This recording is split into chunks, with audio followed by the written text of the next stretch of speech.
Hello, good morning. Look, where's my head? Welcome to our cat. This is Lee. Hello, if you haven't seen me before. I go live every Saturday with our cat, and so over the last couple of weeks, I've been drawing a picture of Andrea, and did a couple of live streams during the week over on Twitch. I sort of shared it on Facebook a couple of times, so there's a bit of a progression since last Saturday. So this is a place where you can join in the chat. I'm streaming live on Facebook, YouTube and Twitch all at the same time, and thankfully so far this morning all my cameras are working, which is a bit of a rarity considering I've been doing this for nearly a year, and nearly every week I've come on, one of them switched off. So I'm quite happy everything seems to be working this morning, which is great. So when you join or come into the room, or you're sitting back and watching, you can say hello in the chat bar and ask any art related questions, anything to do with what we're doing. We've got Alex there over on YouTube. Hello Alex, good morning. Thank you very much yesterday for dropping by and asking the questions you did, because they were really good. So yeah, if you've got any questions at all, and you might be having problems with your own artwork and how it works and all the rest of it, and you want to know how to improve your drawings, or it could be anything really, you know, just in general we want to have a chat about, you're quite welcome to do that here. I'm just getting all my windows open so I can see everybody in everybody's chat bar in different formats I've got. I think I'm nearly there. Done. Yeah, that's good. So how are you all? You all good? Might be just me and you, Alex, so far. See what streams you got and where and who's watching. So I got to a stage yesterday where I was quite happy with putting down a lot of the base undertones of the drawing. I'm going to refine it a bit today, go back through the drawing. I do want to do this bit of background this morning as well, just to make sure that it pushes the figure forward, because it's a bit kind of ghostly and a bit wishy-washy, which I think will help push Andrea forward. I've increased my range of pencils, because mostly I've been drawing with this lovely Blackwing pencil over the last while. I did start off with a propelling pencil made by Graph Gear, which is lovely. It was 2H pencil lead, drew really lightly. So if you want to go back and scan through all the different videos that have been on this, because I think I've done about 6 so far, in length of time it's taken, I mean, I've streamed for sort of 2 hours for the last couple of Saturdays, and I've jumped on and done a couple of streams on Twitch for various lengths of time. I haven't been drawing all the way through, been chatting an awful lot, because that's what I normally do. That's why it's called Chat Art and Tutor. So that's where we're at today.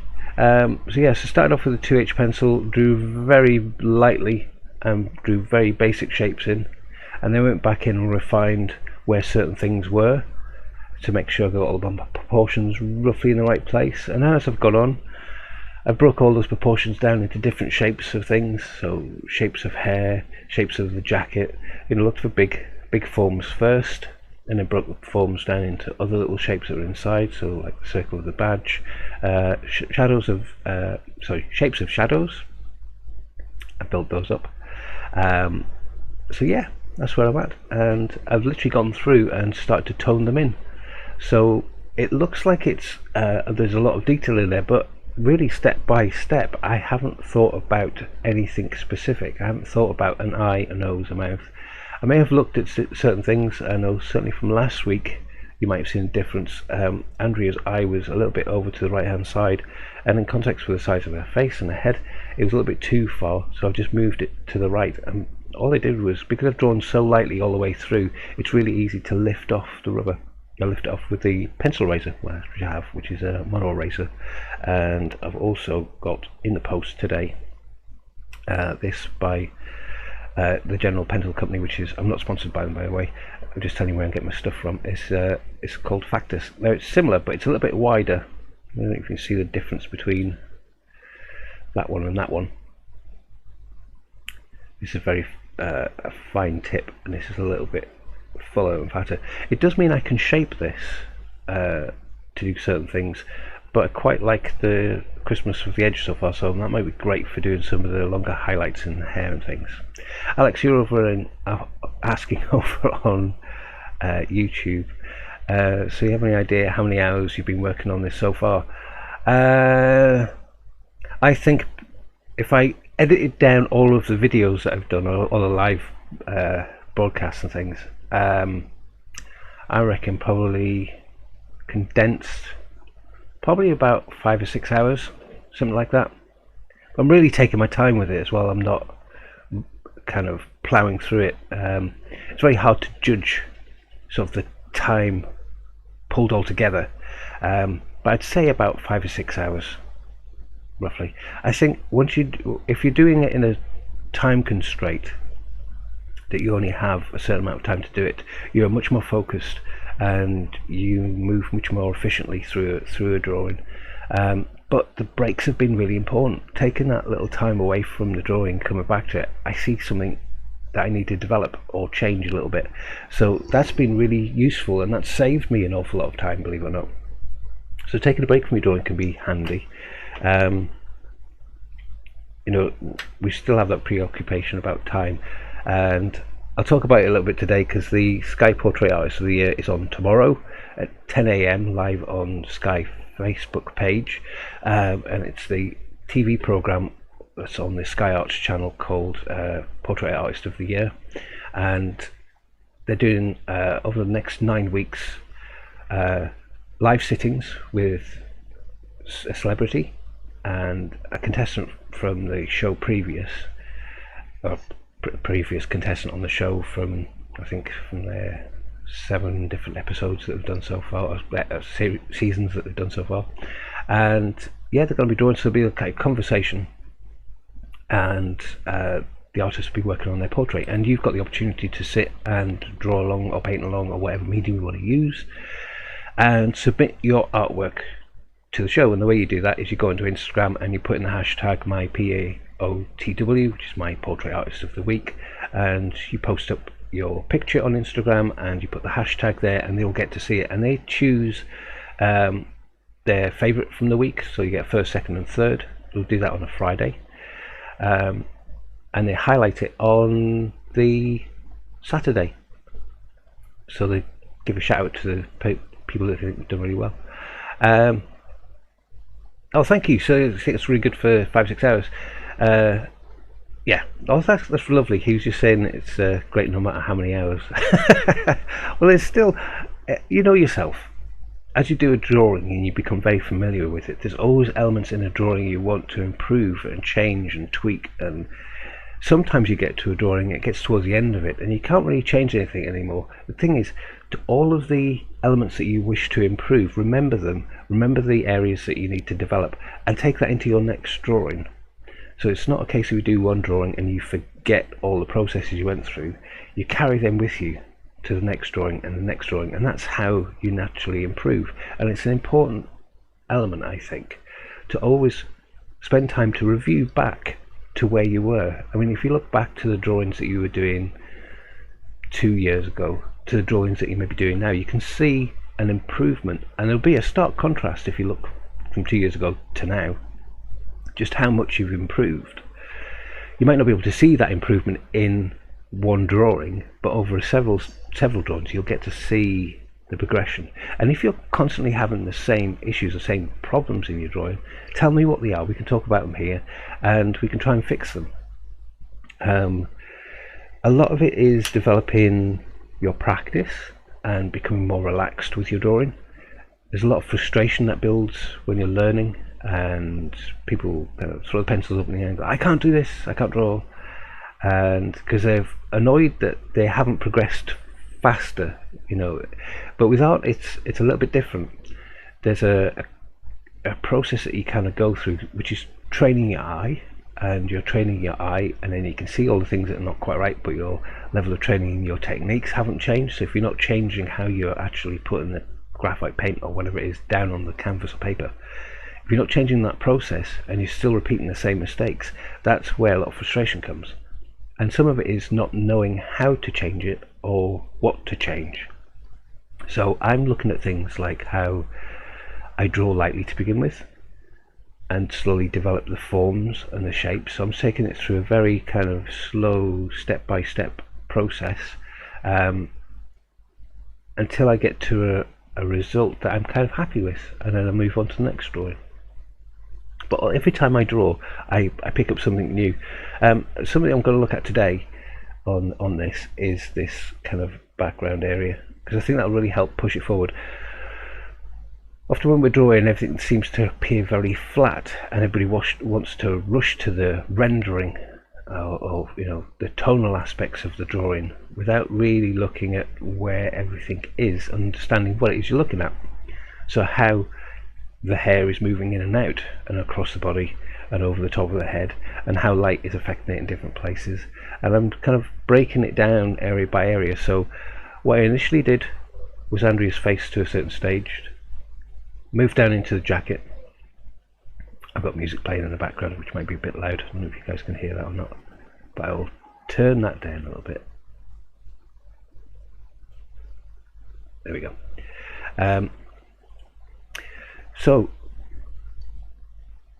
worked out the face, got all the proportions that I wanted, rendered it a little bit, moved back down into the jacket, rendered that a little bit, moved back up, did the hair, rendered that a little bit, and it brought me back down into the face again, where I knew certain things were needed to move, and I moved them.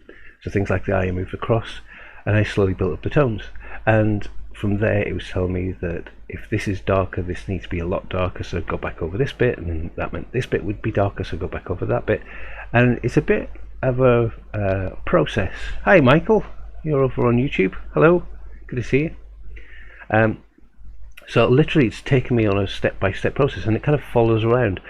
That meant the whole drawing has developed over a period of time, almost together cohesively. So I'm not left with one area being really finished and another area not, because that builds up that kind of level of anxiety. I talked about it last week, where you get that fear of going, oh, I've got this bit to do, and I'm really happy with this, but I don't know how to do this bit, and I'll leave it till later. I'll leave it till later. Oh, I think it's done. I'm just going to leave it there as suggested, and we make that excuse. We don't actually finish off the drawing, but we know ourselves inside that it's a little bit frustrating.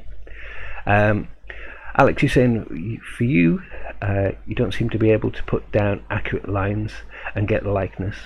I have to sort of scribble lines in until something emerges. That's fine. If you scribble in those lines lightly until something starts to fit in the right place, that's you finding your proportions.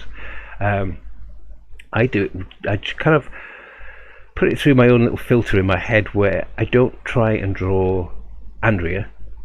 I try and break the image down into its big form and its smaller elements, and I break that down. So this initially would have started off with just one single line for the jacket, or one single line for the hair, and one single line here, one single line there, one single line going down this way. And as I've gone into those lines, I've edited them and looked at, oh, that line is actually a line that goes up here and up that way and up this way and up that way and up this way, and before long I have a semblance of roughly where that face is.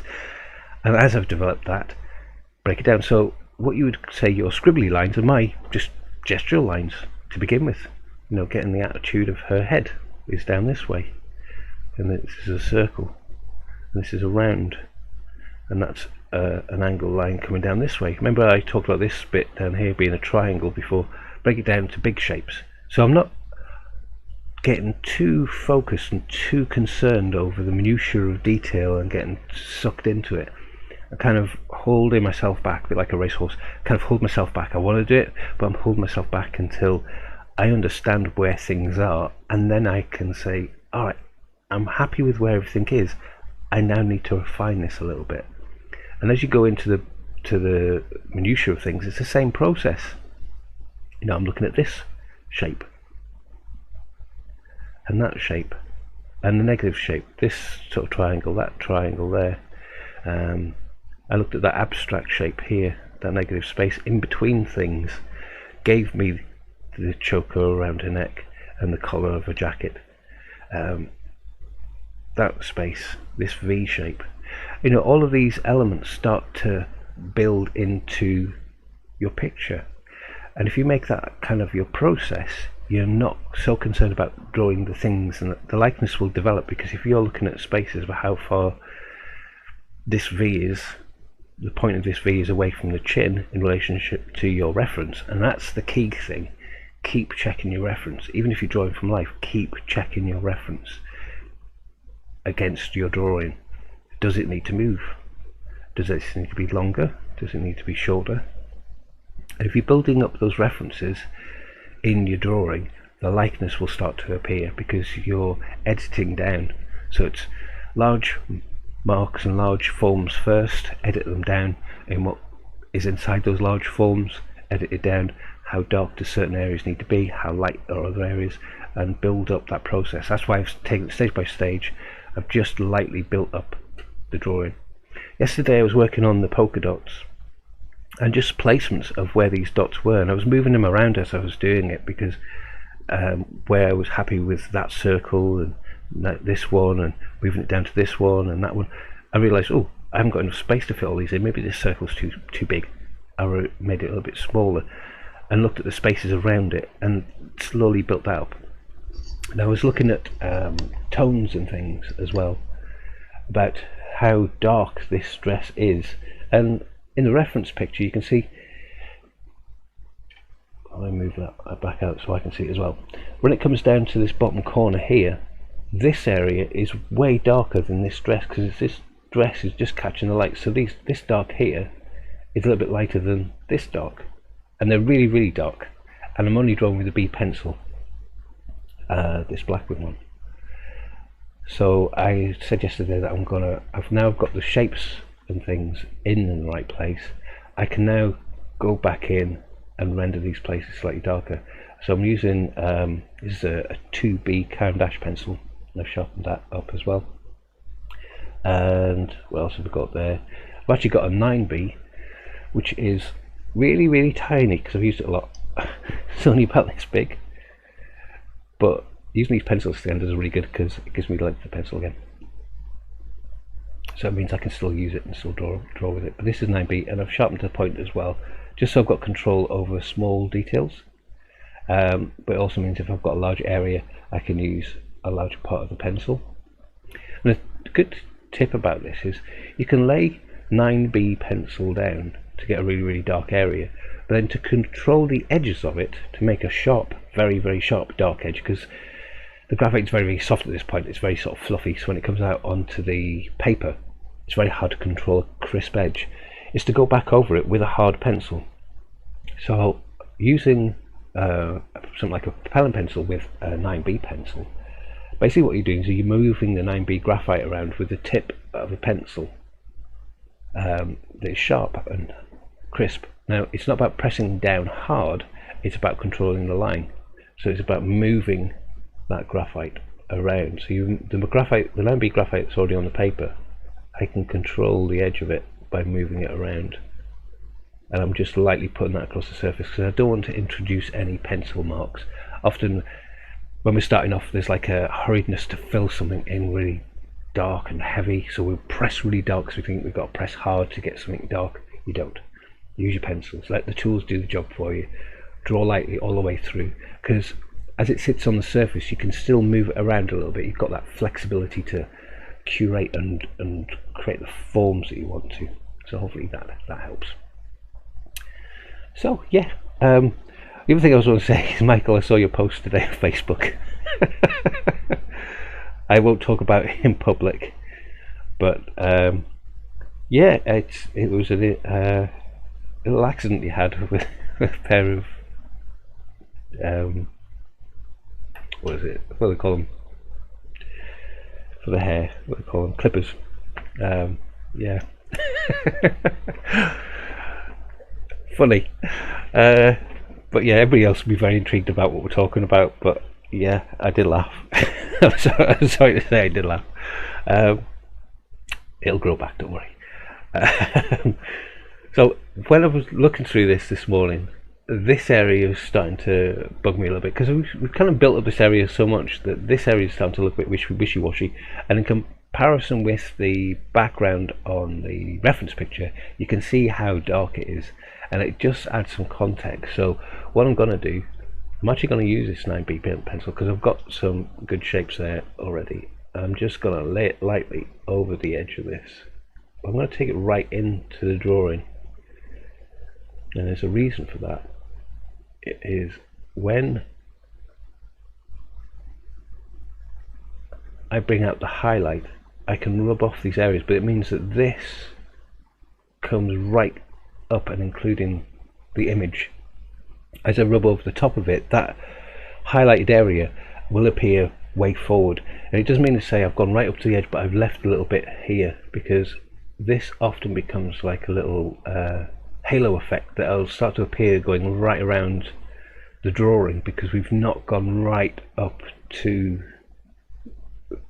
the figure or the hair or the jacket or something, so we get a little bit kind of stand backish and we don't want to go right in. Michael, you're laughing. I'm glad you're laughing.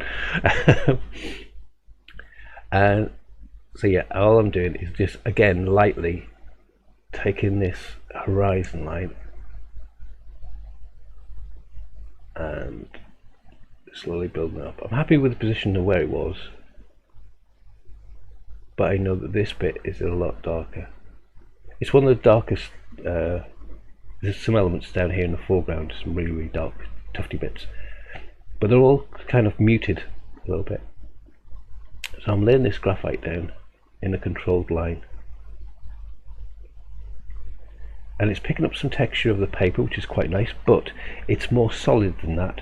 So what I'm now going to do is go back over it with a brush, using a soft brush. So you can use lots of different tools to do this, and it's a bit of experimentation. You know, what does your drawing need?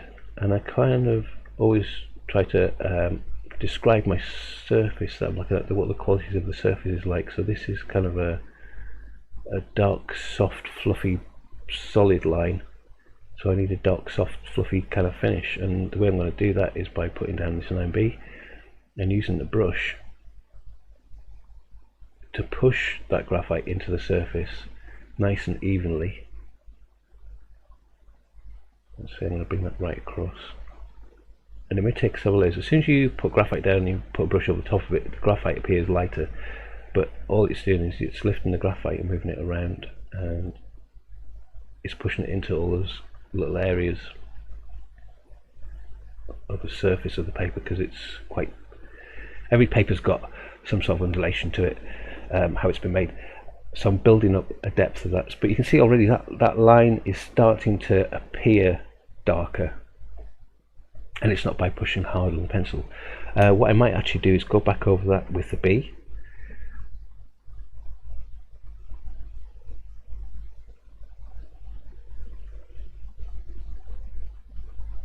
so again just taking my time, making sure it's nice and even, only lightly laying that pencil down. And this is the same process that I was using for all of this. I did a light layer of B over it, then went back over it and back over it, and played around in certain areas for certain darknesses, and built up the illusion of depth by putting a little bit more graphite in certain areas to create the illusion that that lapel sits over the top of this jacket, so there's a shadow underneath. And but my reference was my guide.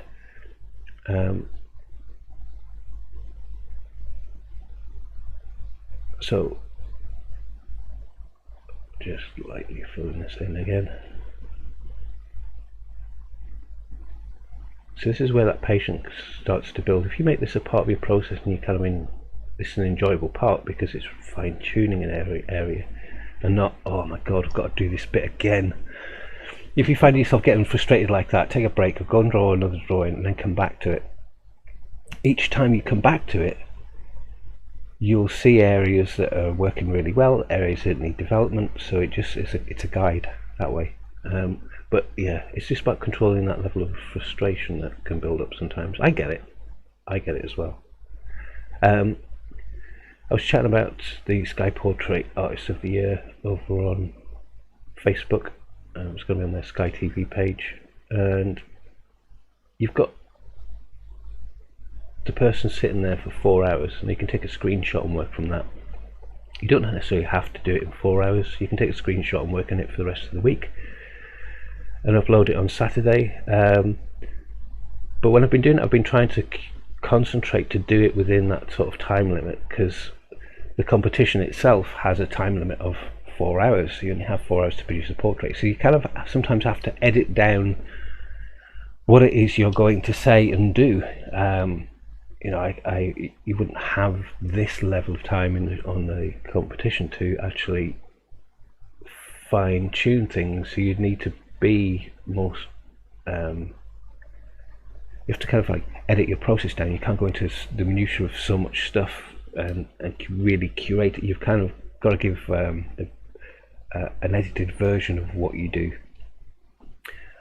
which is interesting because it really challenges a lot of artists over how they work.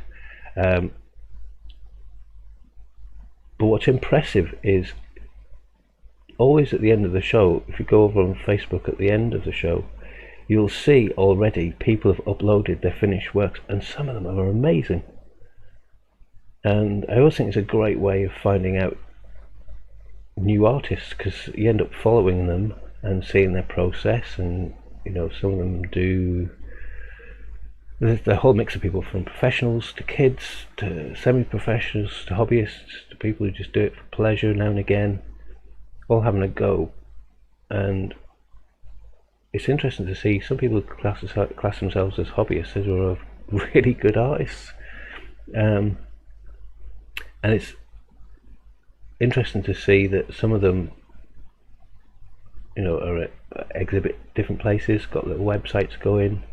You can see more of their work, and you can see some of their processes, and it builds a really nice community of artists up. And you can learn from them. You can learn. Some people do time lapse. I do kind of a time lapse video of what I do, so you can see it from start to finish in about a minute. So you see me start to finish in about 4 hours. You see the finished thing. But you can see how drawings and paintings start to evolve and how they build, and the amount of adjustment to people's paintings as they go through something and notice smaller details. They're constantly curating the picture, and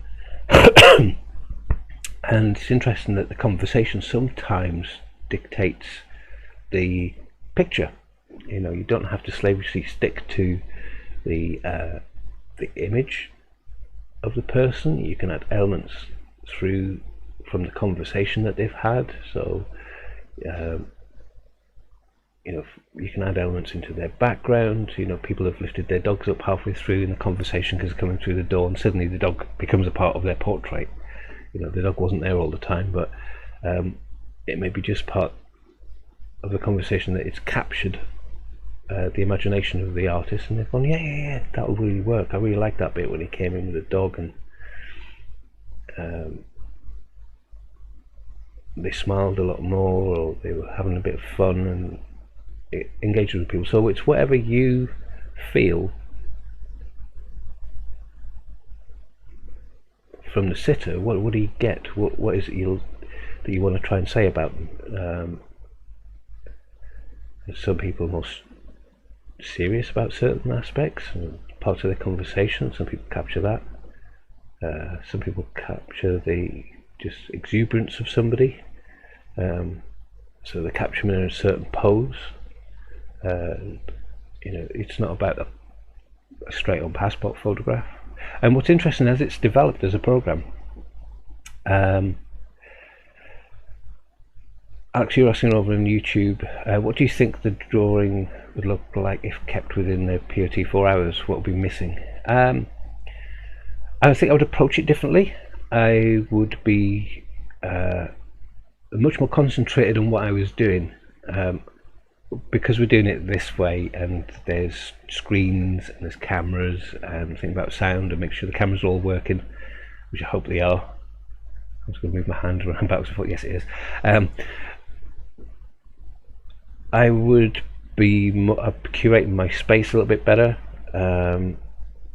I might not be so fastidious about some of the very fine detailed areas I might let them develop as a natural process and not try and curate them quite so much just to give a gesture of something. Sometimes the drawings fall off the pencil and it feels like you're just holding on to it and it's kind of everything's working. When that happens, it's great. Sometimes you have to really adjust and adjust and adjust and adjust, and you think, I'm never going to get this.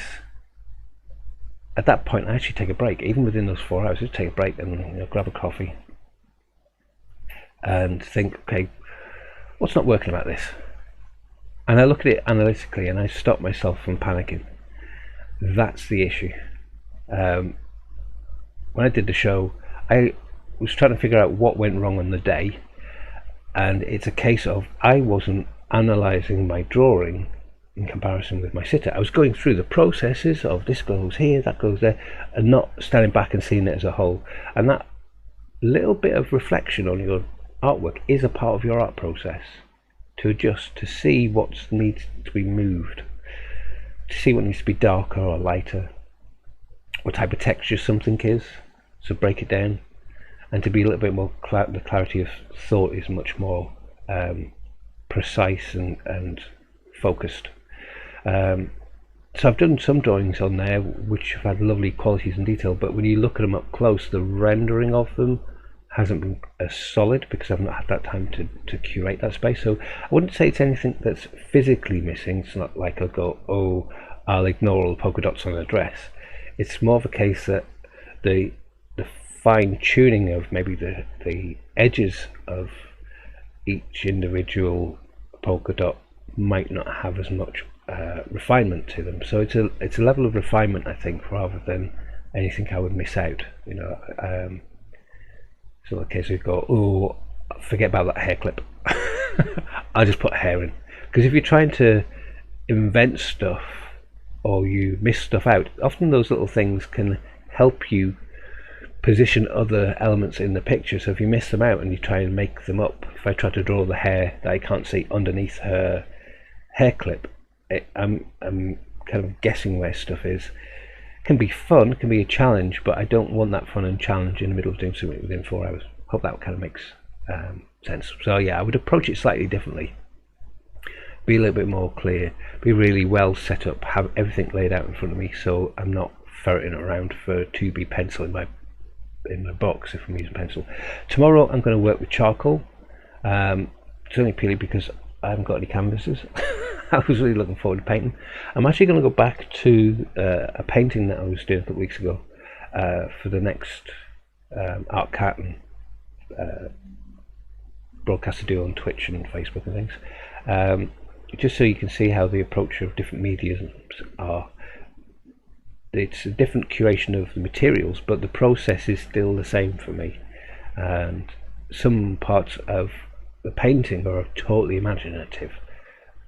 She's holding a small orangutan holding a baby orangutan, and that didn't exist in life. So you've got to curate your imagination how you can invent stuff and think about the darks and how give a believability of reality. That's what I quite like about this, the kind of more surrealist style of painting they do, is that you're creating something that does not exist, in bringing it into an illusion that does look real. So there's a nice balance between being analytical and doing a certain amount of realism. I don't curate it to the point it's hyper-realism. That doesn't necessarily hold as much interest for me, but I like to become more accurate, if that makes sense. So it's not about drawing every stitch in the jacket, that type of thing, or every strand of hair. I'm amazed by the technique. As I say, I'm always interested in lots of different styles of artwork, and they all feed in. They all feed into your approach and what you do. So if that makes sense. Alex, good point about not leaving stuff out, which can act as reference points. Yeah, join the dots. Yeah, absolutely, spot on. It is about joining the dots. Literally, remember when I said starting off, you don't know where to start a portrait. Make a mark at the top, make a mark at the bottom, make these big shapes, how they join up. Is literally placing dots on your page and joining the lines up. It is, you're creating your own dot to dot, and you can change the position of the dots as you go along, as you start to learn where your things are. I say initially when you're looking at something, you go, yeah, that's definitely Andrea, That's definitely a button on a jacket and a dress and all these things. And then as you get sort of sucked into it, you kind of realise, oh, that needs to be a little bit sharper there and a little bit darker, so I need to go back over that. You start to learn visually what it is you're looking at. So yeah, good point. Join the dots, because that's all it is. I have to sort of control myself, because my eyes are bouncing around my image an awful lot, and it's something I've noticed that sometimes I need to hold myself back a bit and finish off what I'm looking at, and then move on to the area that I've just seen that needs development. So I was looking at this background, but then I started noticing this part needs darkening, and I know it needs done, and I'll get to it, but I've got to kind of rein myself in at this point. I'm not bouncing around too much, that I'm not actually finishing an area off that I'm actually drawing at the time. So that could be another element. Go back to this 9B. I'm going to lightly put in some softer pencil just over the top of this B pencil.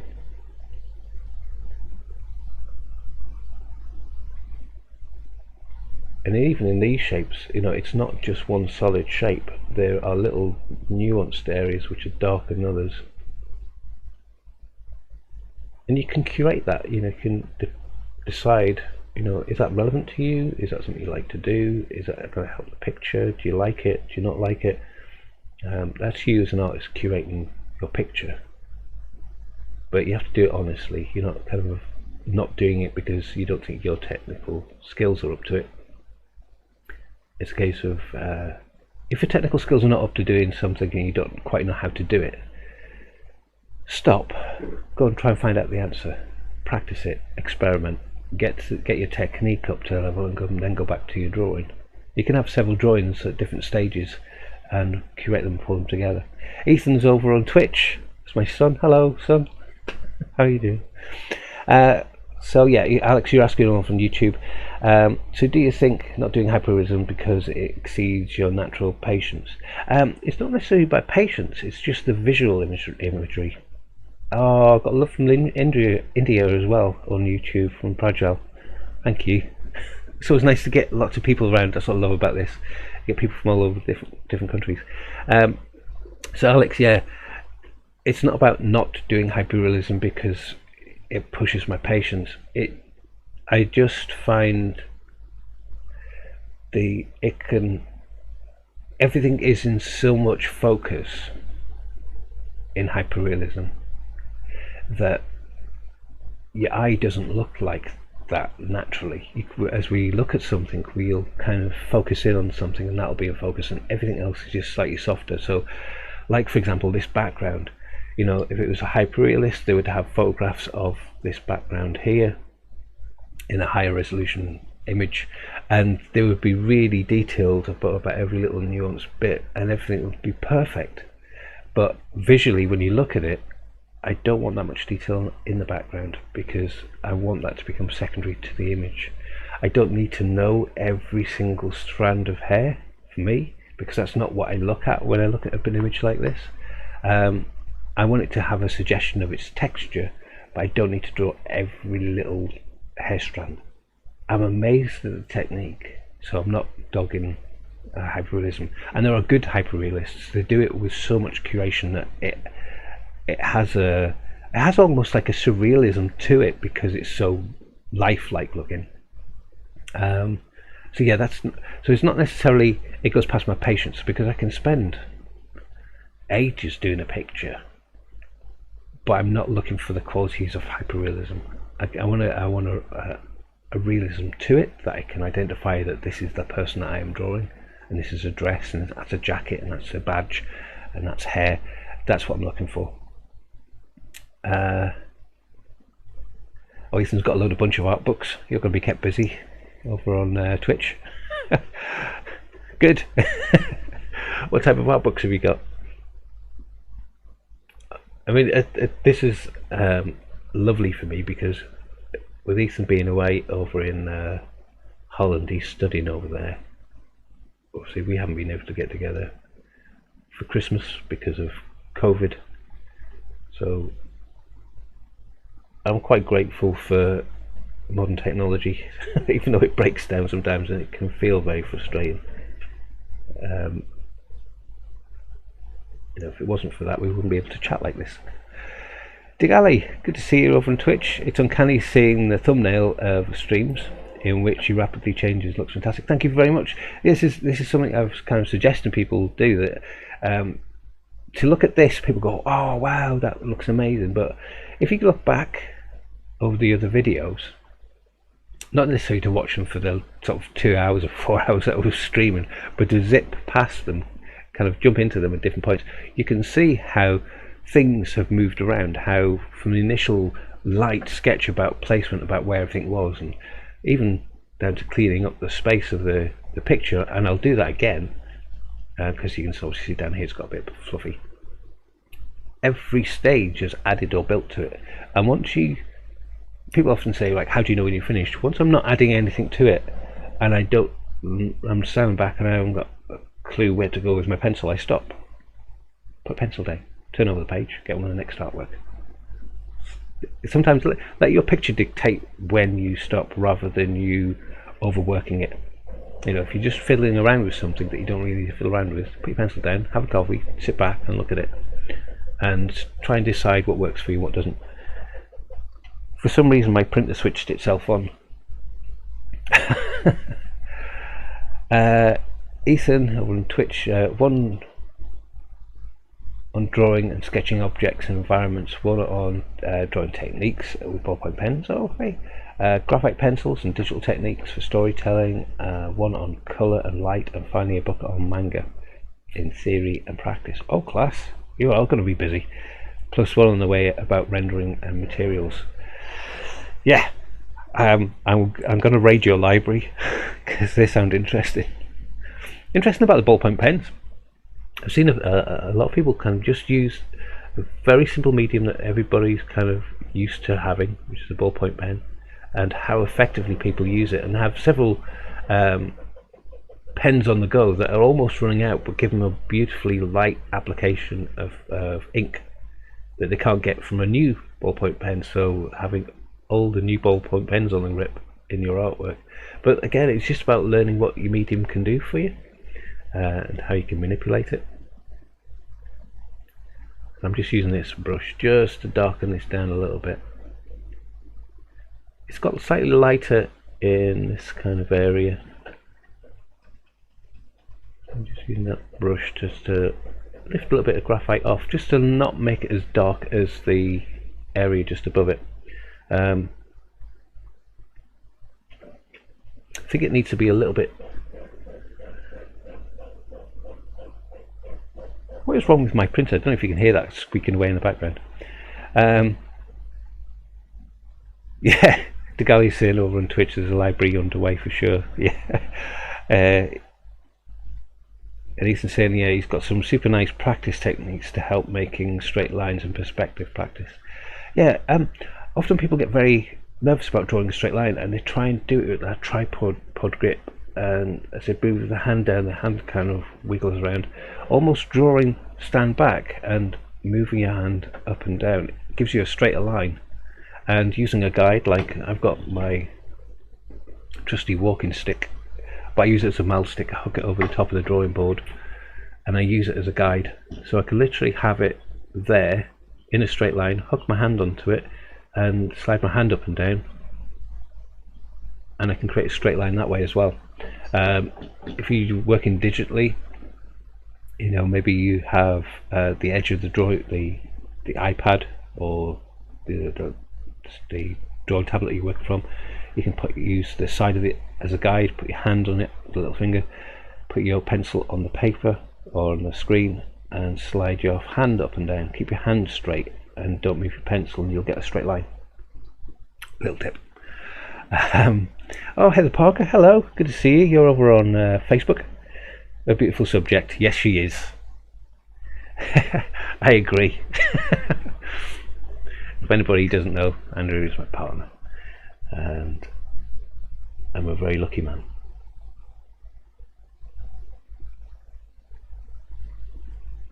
See, this is from a couple of years ago over in Island Hill. We were walking around. Just caught her in a little kind of unposed photograph. Andrea's very well known for posing in her photographs, but she's also known for also having her eyes shut. Well, she was actually looking down in this photograph that I took of her. So, you know, sometimes when you get a photograph of her and her eyes are all bright, it's got a brilliant smile. But I just caught her in that little bit of quietness, not necessarily everybody sees, but there's a real warmth to her that I hopefully will get across in this picture. Yeah, Ethan was saying that he was mentioning a full arm movement rather than just a wrist. A wrist is okay for doing small areas, because in a small area a wrist movement can feel quite big. But when you're moving your whole arm, you've got more curation over the space. Even if you're working on a small area, if you're using your whole arm, you can see your whole movement a lot easier. Hence, that's why I work on an upright. I have seen some digital artists starting to moving their digital screen to vertical and doing it in the same way. Now, the benefit of digital screens is you can zoom in and out with one hand and make the mark, and zoom in, pinch, zoom it out so you can see a picture, zoom back in, adjust, press the undo button if it's gone wrong. You know, you've got flexibility there. If all else fails, just do a bit of bungee jumping for larger lines, I suppose. You could do, I was over at the galley over on Twitch. If you're doing a mural outside, you have to change different tools. You know, you're not necessarily working with a small brush. You've got to use, I've seen people use yard brooms, dip it into paint and use the yard broom to create the marks. So you can always use different tools for different scales of things. So if a bungee line works and you've got the health and safety for it, fair enough.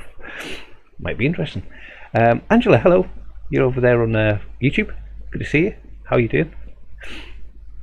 So yeah, where was I? I was getting on with this. Yeah, this line here has got a little bit too wide, so and I know that this one's a little bit thicker or taller, so I'm going to bring this line up a little bit. And so you might go, oh, why are you bothering around with so much attention to this background when the real interesting part of the picture is Andrea? This is, I see it as like a supporting element in the picture, that it's important to understand where she is, that she's not just floating around on a white page. There's some sort of context there, and I'm just suggesting it with a very abstract, really, background. You know, how that actually looks. Oops, get that picture back up. This line across the top of there is a little bit more crisper.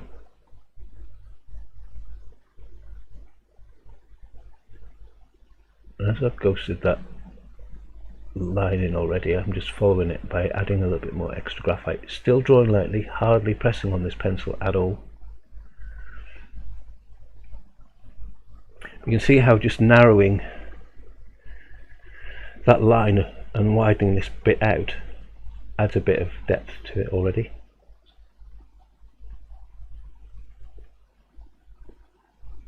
This is a little bit of a hint of a line that comes out there. Again, I'm taking it right across into where this hair is, because I want to create the illusion that she is in front of it. So what I'll do is, let's give a quick demo now. I'll clean that up and take, say for example, this highlight out, and it feels like that this hair is in front of that background. But to draw the background first, what I'm doing is building a background input and letting it go across that image. Ethan, you're saying over on Facebook, Twitch, that the undo button is a saving grace. Yeah. Well, an eraser is the undo button for pencils and for charcoal. When it comes to paint, when you're doing oil paints, using your mineral spirits, you can take paint back off. You can use a rag to rub the paint off the surface again. So there is always an undo, but when you're working on graphics tablets and things like that, you've got an undo and redo button, so you can really kind of flick and see that contrast in real time about what it looks like with a mark on it and without the mark, and does that mark need to move across or up or down or left or right. It's the same process with a pencil, it's just you're in control of it.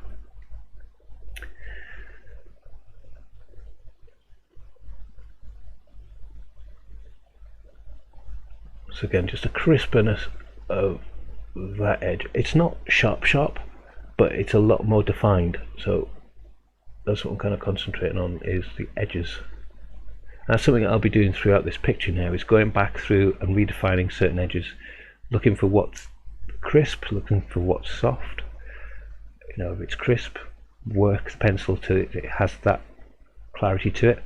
If it's soft, maybe going back over with a brush to soften it, or blending one graphite into another graphite so it has a soft transition between light and dark, that type of thing.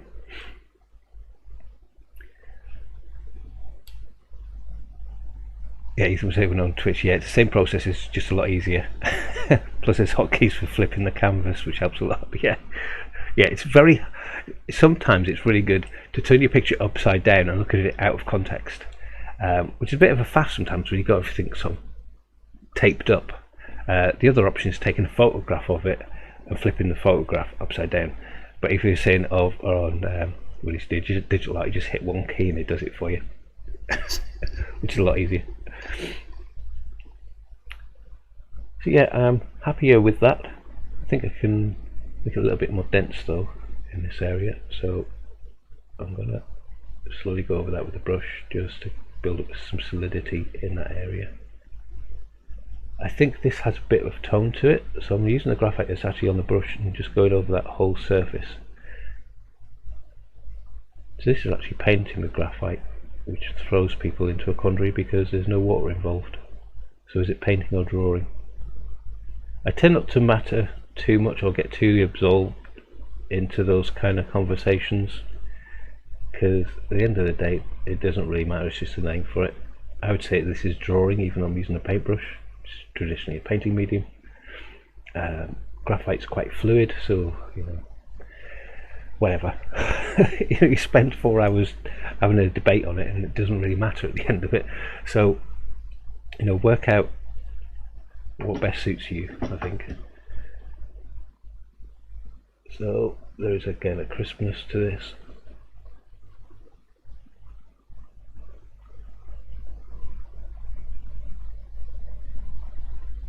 So I'm just tickling on, literally lightly going over the surface to make it a little bit more solid, slightly more crisper on this side, and there's a bit of darkness which comes across there.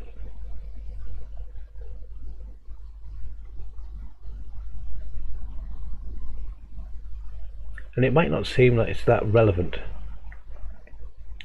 to a lot of people. As an artist, you've got to make that choice whether it's relevant to you or not. If it's not, then you know, do you need to do it? You can make that judgment call.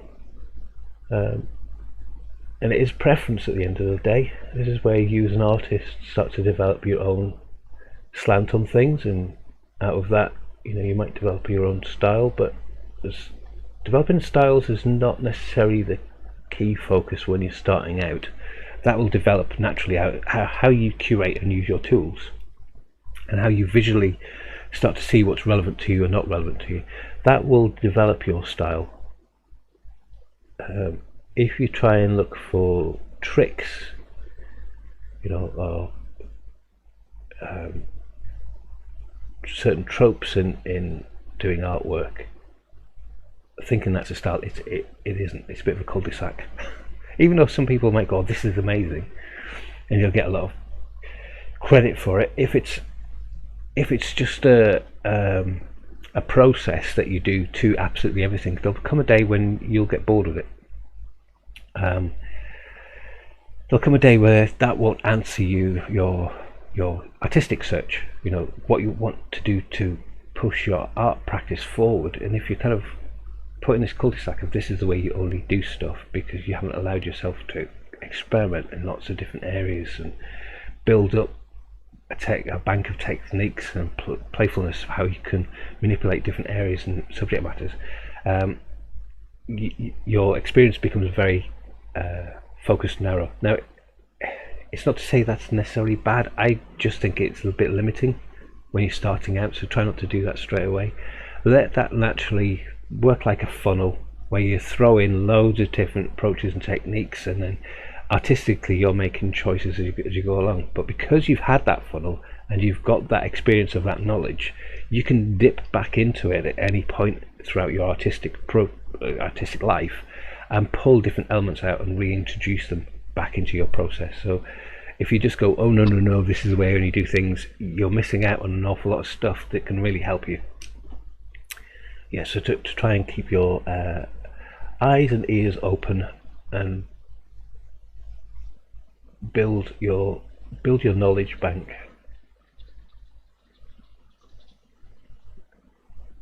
There's a little bit of highlight just in there which is really bugging me. I'm gonna get rid of it.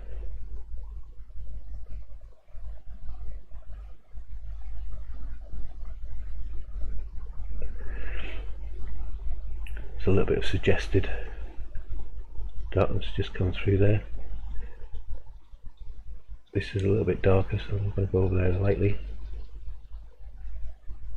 Then this bit is a little bit higher. I think this line needs to come up. It's almost suggested it in this bit here as well.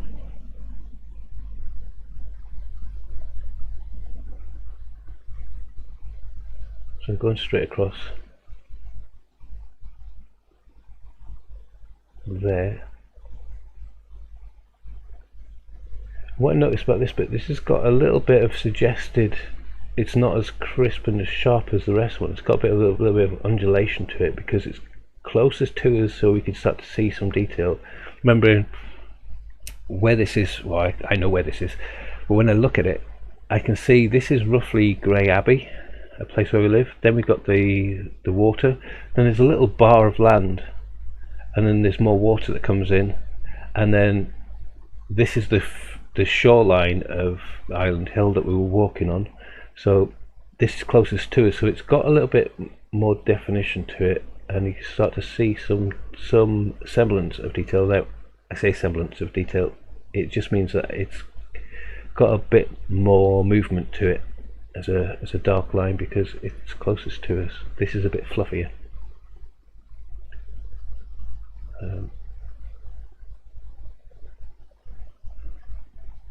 And tonally, this whole area is a lot darker. So I'm just building that whole tone. Again, I'm going to go right over this hair.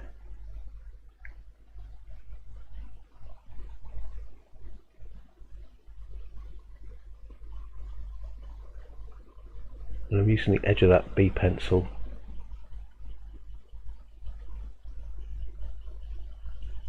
to really fill that shape up, so I'm not left with any scratchy lines.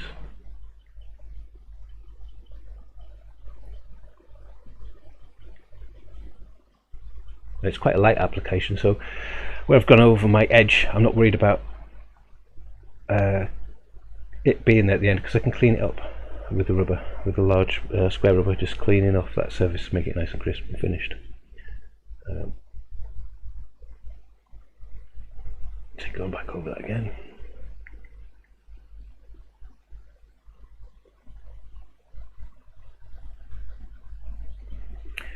Slightly crisper and darker along the edge, very thinly.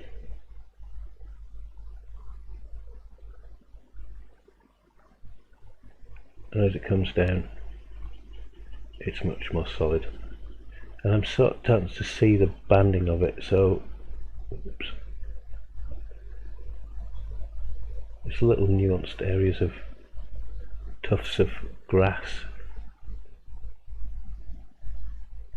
inside that darkness. I'm just going to hint at those, and it gets a little bit lighter, and the width of that lightness is about there. And as I say, there's some dark areas kind of in this bit, more scribbly in its approach, so I'm actually using my pencil in a slightly more scribbly fashion, and drawing in the shapes of those darknesses.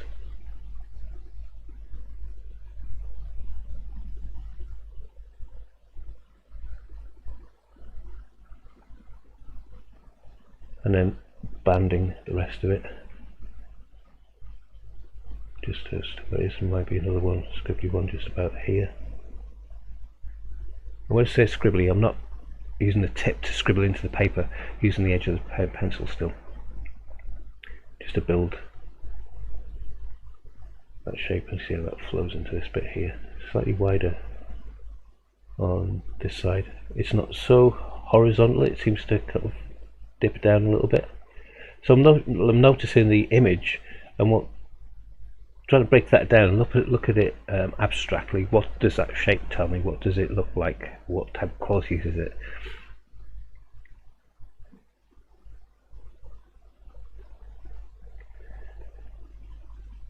I'm going to brush over that in a second. I'm going to give a slight pass over the entire thing.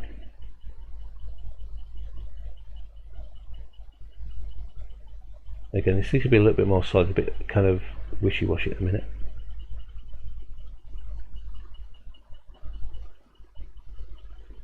Go over the whole thing here, right the way up. Not so much in this area because this is a lighter area.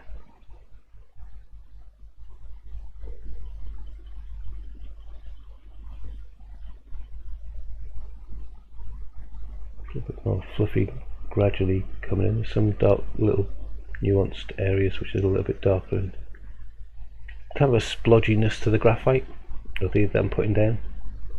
It's just not quite so crisp and detailed, even though it's closest to us. I don't want that to be, you know, blades of grass and things, because it's in the background. That's the image that I want to have clarity to it, which will push it forward, and that will drop back into the background. And then we've got the tonal area coming down here. So it's a little bit darker. This whole area is darker as well, so I'll go back over that with B. This has got like a mottled effect to it, but it's definitely tonally darker. So I'm going to put a little wash of graphite all over this, just knock it down to a tone or two. I may need to go over it several times. So taking that pencil right into the body of the figure.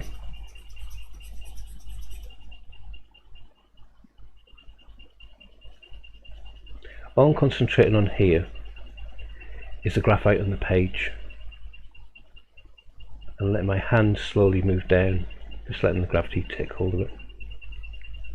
But I'm looking for consistency of graphite going on the page. Now you can practice this yourself. It doesn't have to be a drawing or anything. You can just practice this by putting large flat areas of graphite down, because it's a good technique, because you can use it over and over again in your artwork. You know, when I was doing the jacket I did this, when I did the hair I did this, when I'm doing the background I'm doing this. It's just a technique that you can build upon, so you get a nice base.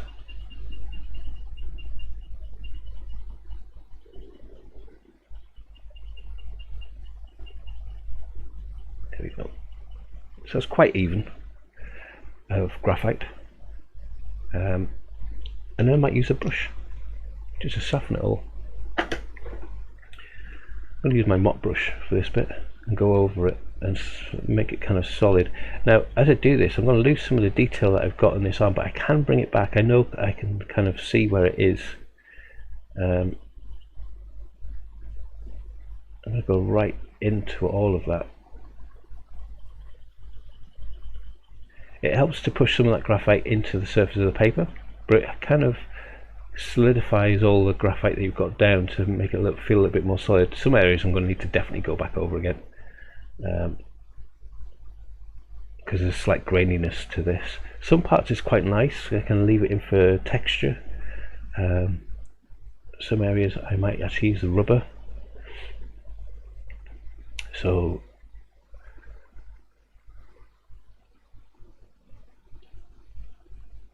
for this area where it's lighter. I might lift some of that off.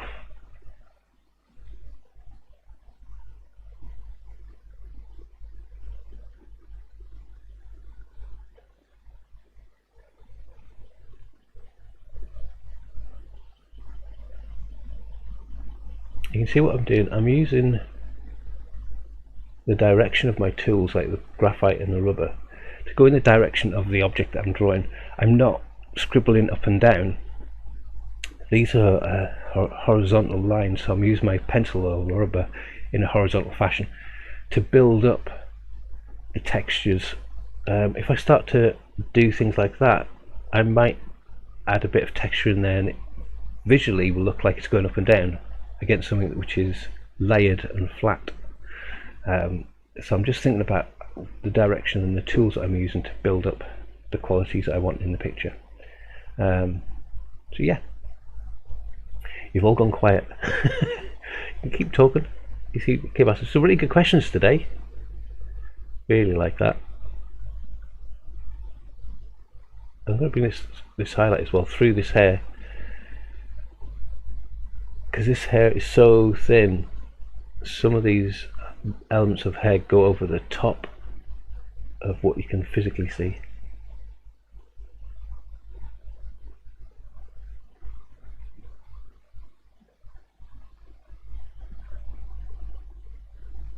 There's a slight lightness to this as well. It's maybe a tone too dark.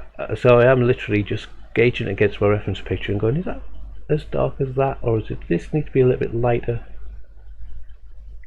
Just lightly taking off a layer of graphite. I'm not scrubbing down to the paper, just lightly taking a layer off. So this is just literally lightly sitting on the surface. I'm just kind of tickling the surface of it just to lift it off a little bit. Oh, Ethan, you were saying it's just very relaxing to listen to. It's my hypnotic tone. It's making everybody fall asleep. Oh, I don't mind. Isn't that like Bob Ross? He does the same thing. Not that I'm trying to emulate Bob Ross's style. There's some nice fluffy light little bits which kind of undulate through this area of the background.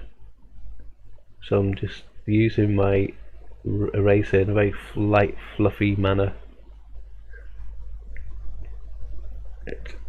Although I'm using that scribbly texture that I put in these marks even with pencil, I'm lifting it off in the same way, because it just creates little undulations of light and dark, and following some of the forms, this form comes down a little bit more to this area. This area needs to be darker, and this needs to be darker as well. So I go back in. I'm going to use my flat brush. This is a very cheap brush that I got. I'm not even sure where I got this from. It's got slightly longer bristles, probably good used for watercolour, but different qualities of brush heads give you different qualities of softnesses and how you can control pencil. Just rather calming, like this is Degali over on Twitch. Actually, compared to Bob Ross earlier over here. Alright, cool. I don't mind. You know, there's lots of good elements to Bob Ross, I suppose. I think when he's trying to get into the character of the things that he's drawing, trying to understand what it is he drawing, and that dictates how he uses his paintbrushes, and you know, the happy little tree and stuff like that. He's using it in a very light, delicate manner. So if he said it was a very aggressive, angry tree, he wouldn't be lightly using his brush like this. He would be going and attacking the page, you know. But he doesn't necessarily do that.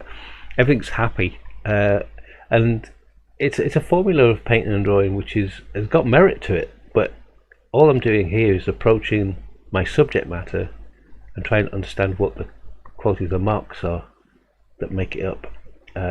He can curate an imaginary landscape, but when you listen to these programs, it is pretty much the same thing over and over, and So is this. Pretty much what I'm doing each week is repeating the same process over and over, but just taking you through step by step. So yeah, I don't mind being compared to Bob Ross in that respect. Now artistically, that's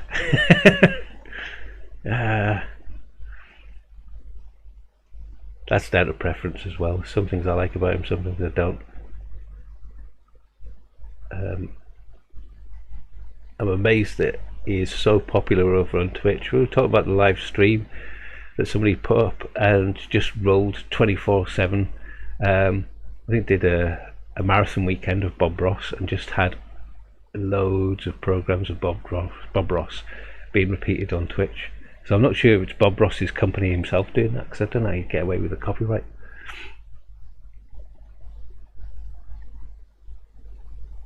I'm going to use the flat of this brush with a little bit of pressure just to push the graphite that I've got down so far into the paper, and again just to push the graphite into all the undulations of the grain of the paper, just to give it a little bit more of a solid feel. It helps tone down the page as well, because all those little light areas in the undulations of the paper are getting filled with graphite. It naturally starts to appear more solid and a little bit darker, but not as dark as it needs to be. I need to go back over it again.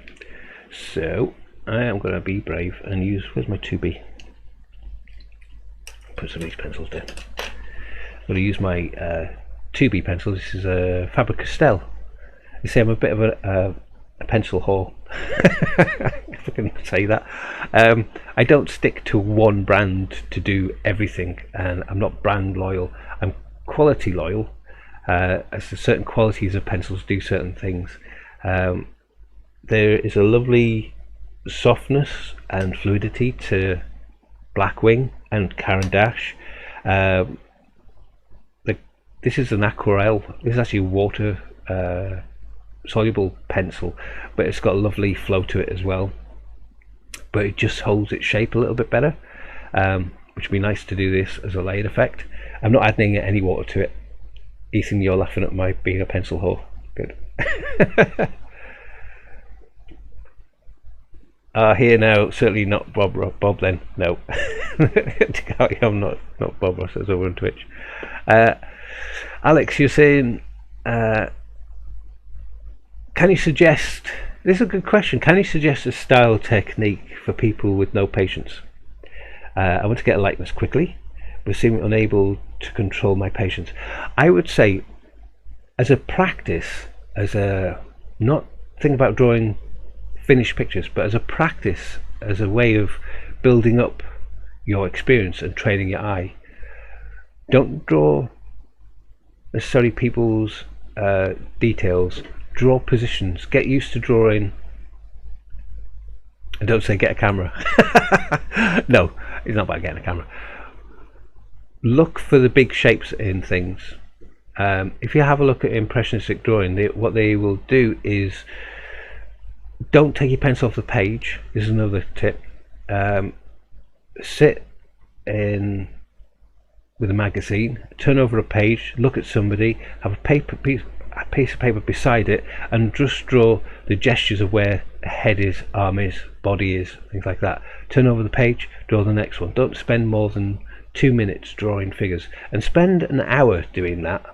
So you'll have lots and lots of drawings, lots and lots of quick sketches, because what you're doing is training the form and shape. Because I think your frustration is how you're maybe running ahead into rendering to finish a drawing because you want it done quickly, and we're not looking at positioning of things, because the positioning of head, body, arms, and then you can look at just marks for where nose, eyes are, angles of eyebrows. Don't look for individual hairs in an eyebrow, but maybe just a mark where an eyebrow is, where the eyes come down on a head. Make a little mark where they are. Remember we were saying about dot to dot, make those little marks. Tonally, look for big blocks of tone. So in this, if I half close my eyes, I can see there is a triangle here of darkness, a a big long bit of darkness here. This whole area is one tone. I'll tone all that in. It's got a light bit coming through it, and look for the big block areas.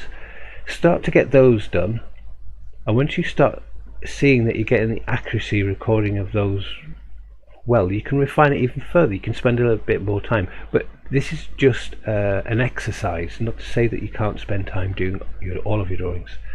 But what it'll do is it'll start to encourage you and fine-tune your eye into having confidence about changing marks. If you leave your pencil on the surface, you're kind of moving it around. Your eye is actually moving with the tip of your pencil as you do it, and you're not kind of like, I've seen people do this before in classes.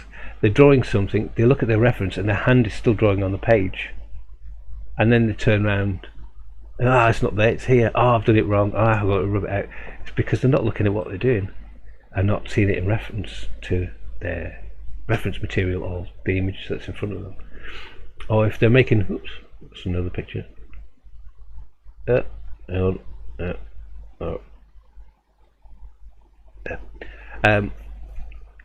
So kind of, if I was drawing this, I would be moving my hand around, looking at my reference, moving my arm around this way.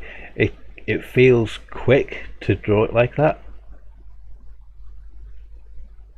but what I'm doing is using my eye, telling my hand where to go. So I'm training as I look on something, look back to my image, I'm moving my eye, and my pencil is following my eye rather than being disconnected. But just literally flick through a magazine, do a little sketch, flick over. Don't judge yourself on every drawing. Literally do it as a process. Do it for about an hour. You'll be absolutely knackered at the end of it, by the way, because it takes there's so much concentration involved.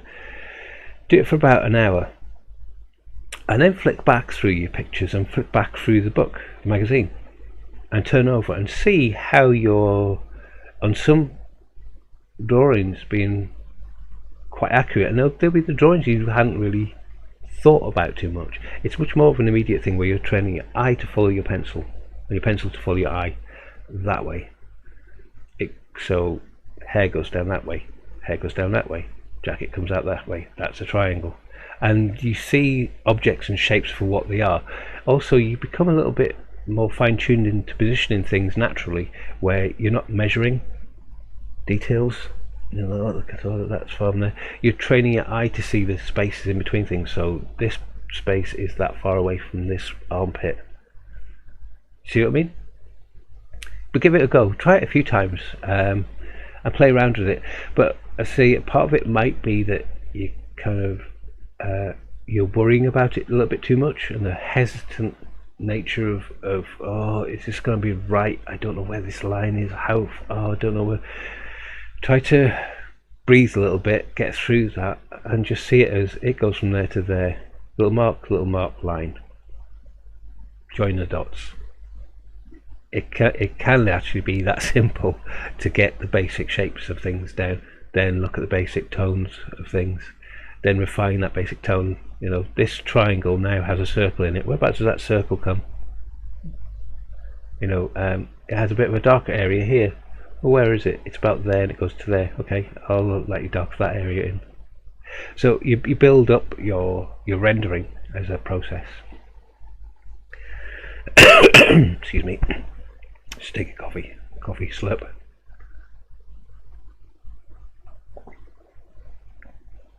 But good question, really good question. Patience builds. I have not always been the most patient person with my artwork and my drawings. I had that hesitancy. I have to take a break and stand back and look at my drawings. That I'm much more of a sculptural way of drawing, much more expressive. I've just started to realise I can do that on a smaller scale and spend my time curating that process into the artwork.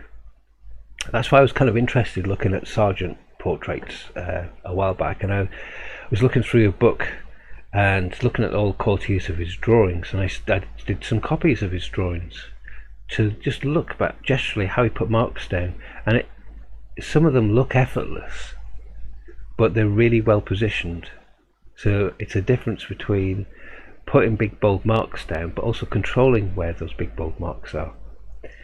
You know, a black heavy mark from here to here starts from that point, ends at that point. It goes back to this dot to dot thing, and it's about that much pressure, and it's that. Well, you go to your page and you try it out. Whoops, I slipped off and mine's too curly at the bottom. I'll do it again. It goes from there to there, not there to there. So you move your hand differently.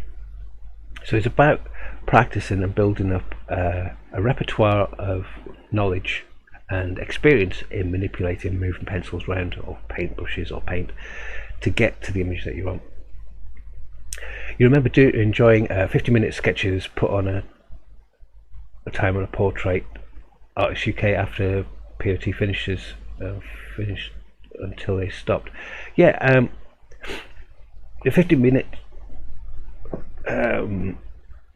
sketches that you get in life classes, you know, you've got 5 minutes to do this, and everybody go, ah, my god, I've got to draw the entire portrait in 5 minutes. There's a nose, there's an eye, there's an ear, and what's the shoulder look like? You're not looking for that much level of detail because you can't fit it all in. So you've got to edit it down as to what it is that you're doing, the basic body shape or form, light. This bit's dark, that bit's light. You know, the contrast, you're not looking to all the nuanced areas of the subtle tone, shading, how it bends and rolls over a form. What you start to realise doing those small things, you start to see more in it, in the objects that you're drawing. And if you start to take your time doing them, and you know, slowly building up the darks and turning the light so it goes into the light that way, you get a great sense of control and realism. But it might not be your thing, so it might be about drawing gesturally, which has more impressionism to it. If you look at the Connor paintings, he's an artist in Ireland, and how impressionistic his paintings were, he didn't try to do his bodies have a solidity to them, they have a characterfulness to them, but they also look a certain amount of realism to them, and it's just gestural about where he put marks and put a craggly line for a craggly type face. You know, he curated the quality of his mark making, and that's what I'd say you might be interested in. Quality of your mark making, not necessarily the perfect line. You know, it may be that you want to create, you know, snap your pencil off at the end so it's got a rough edge and sketch it out like that and play around with the marks to get a certain feel of quality to the material. That's everything.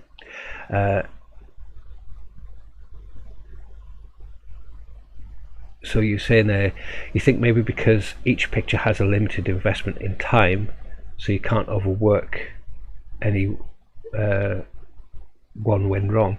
Yeah, overworking can come in at any stage.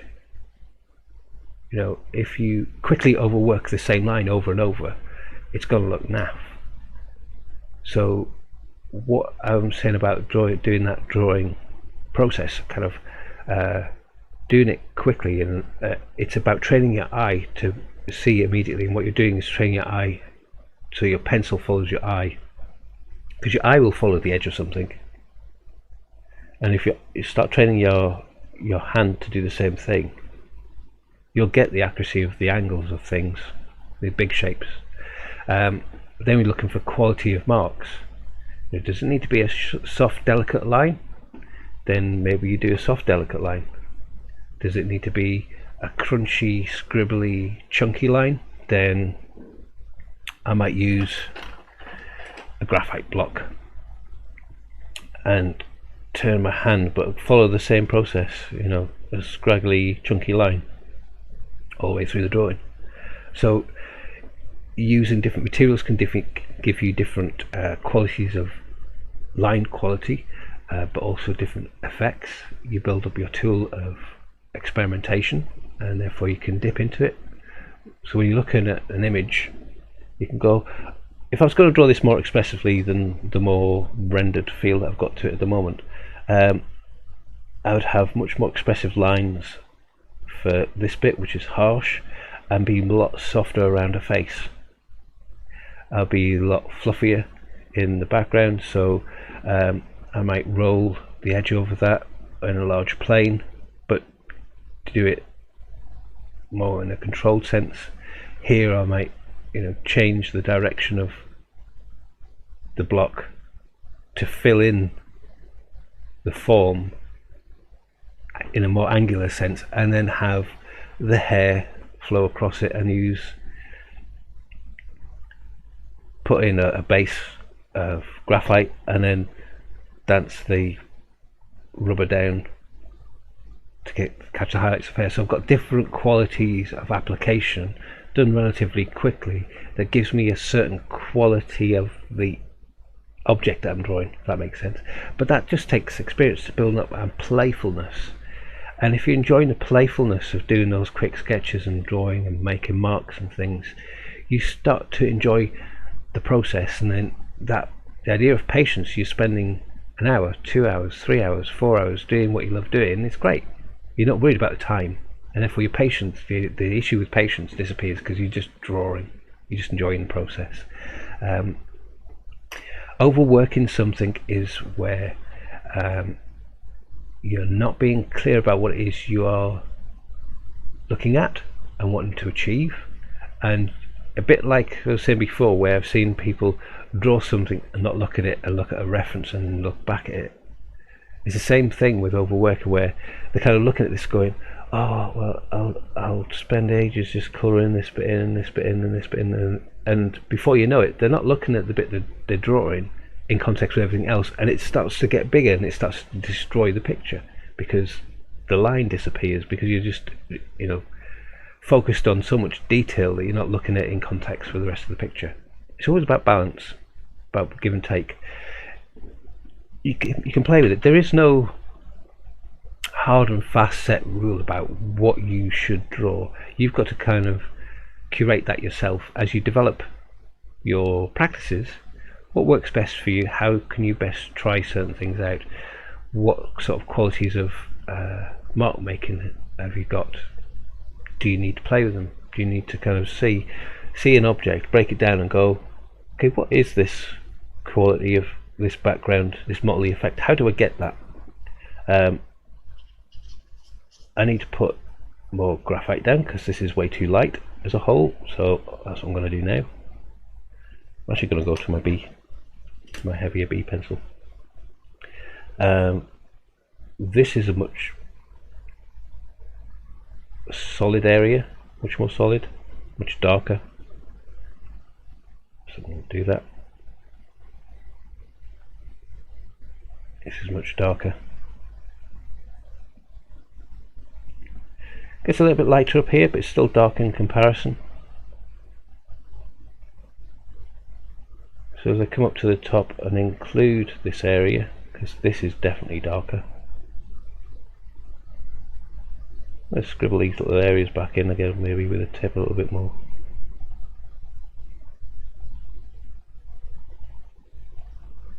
As I go back down, again, it just feels tonally darker, so I'll go back over it again. And definitely when I come back down here,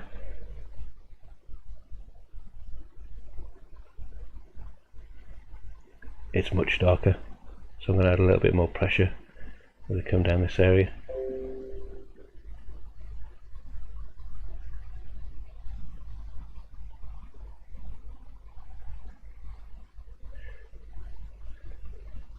Bring it right into the folds of that arm.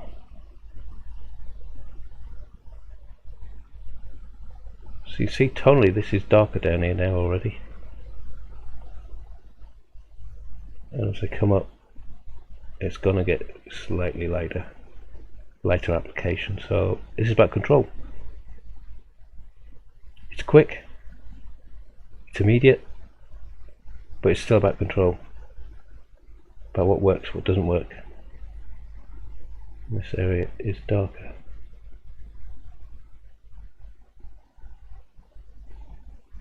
Right. Still looks a bit grainy for me. Because of the width of it, I'm going to use a slightly wider brush. Same type of process as this thinner brush. Remember, I was carefully going across the edges because it's crisper and more detailed. As it comes down here, I want it to have a slightly more mottled feel, so I'm going to use my edge of my brush to kind of slowly tone that area down in a more mottled effect. That the randomness of the brush as it splays out creates undulations of different tone. I think this area is a lot flatter and denser, so that'll probably need several passes of pencil to build that solidity up. But I don't want this to be so even, because it's got a bit more of a mottled feel, and dab my pencil into some areas of it as well.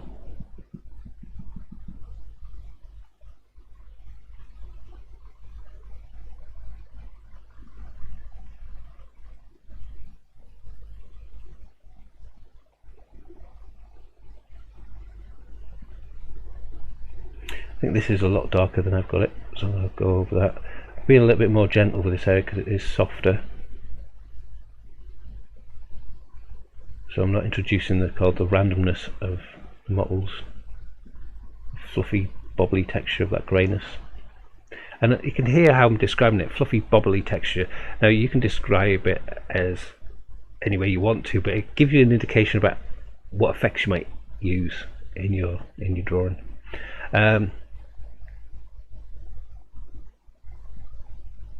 You're saying there, do you ever try drawing inanimate objects like cars and planes, for example? Yeah, sometimes in each drawing or painting, sometimes it dictates to have an object.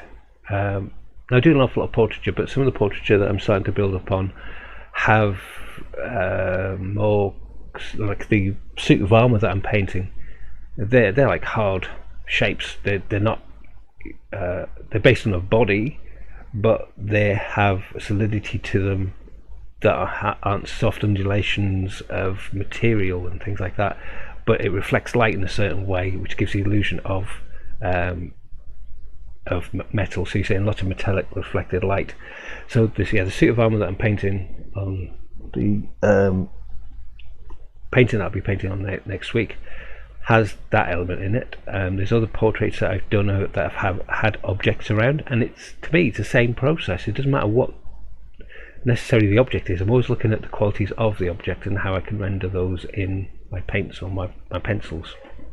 Is it hard, crisp sharpnesses that I need to think of? Solid, dark planes.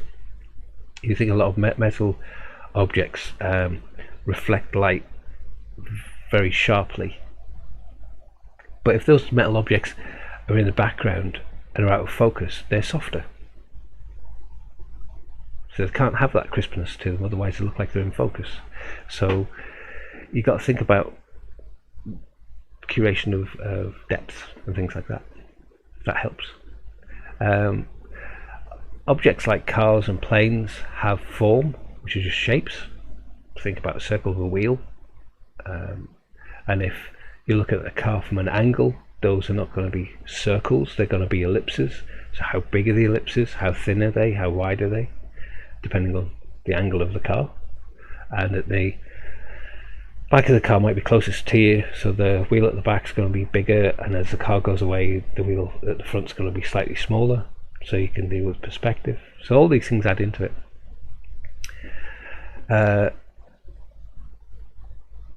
If I get asked to do a car, yeah. I drew, ages ago now, a motorbike with a guy riding it, and it was just to look, but to really spend time trying to understand what it was I was looking at. Having never drawn a motorbike before, I looked at the qualities of it. How did elements of the exhaust come out from the engine and wrap around the side of the motorbike and angle in certain directions, and that had to follow the form of the motorbike itself, and the qualities of the leather seat were different from the chrome over the exhaust, and the darknesses of the vents on the side of the engine were so dark because it was so deep. There had to be a certain depth and clarity to it. So it's about just curating your shape. So it isn't anything different than drawing anything. It's just shapes, and then you're looking at form, and you're looking at light, and you're looking at textures, and building those things gave me motorbike. Doing those things here gave me Andrea and her hair and her jacket and the background. So it's the same process. There's no have you seen those things you see it on Facebook, how to draw an owl, to go do two big circles for the eyes, and the owl shape is like this, and then the next one is just draw the rest of the owl, because it's the same process. You're just filling in the spaces basically, and that's what we're doing here. So there's no difference. I'm going back in over this bit again because this area is more solid and more dense, and as I do this area then starts to appear lighter because I've got some heavy darks. This area is a lot lighter. There are some little bits of suggested tone differences in this area, and as there is here. But again, if you had a look at that this morning as compared to what it is now, this looks more like that. I now need to go back in and curate that hair and this jacket, and this arm is slightly darker here, coming across, and then down to the, which has now been obliterated by all these marks, but I can curate that again.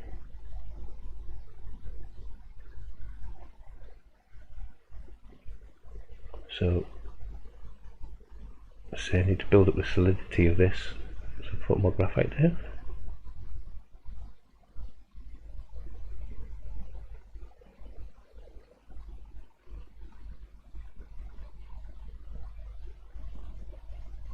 So being careful not to add any scratchy lines to it, because it's quite matte and flat looking. It's just sort of slow tonal shifts between the greys. And you know, some areas of drawing need to be calm, some need to be exaggerated or expressive, and that's an important thing to add to your drawings as well, I think, where you're looking at depths and focus, you know, things that need to have crispness and refinement to them, and other areas that just need a suggestion. You're the artist, you get to curate what's relevant to you and play around, and that's how that's kind of like the fun bit of drawing, discovery of the drawing, and the process of drawing is the fun bit. So it's having, maybe changing your approach to drawing, that you actually enjoy that part of it, and that discovery and playing around with expressive marks and soft marks and building the depths up is very sculptural and gestural. That's a part of this that I'm just refining. I'm just enjoying the process so much. I'm just keep fine-tuning it and fine-tuning it and fine-tuning it until I've got something that has a realism to it, a certain sense of you could you know,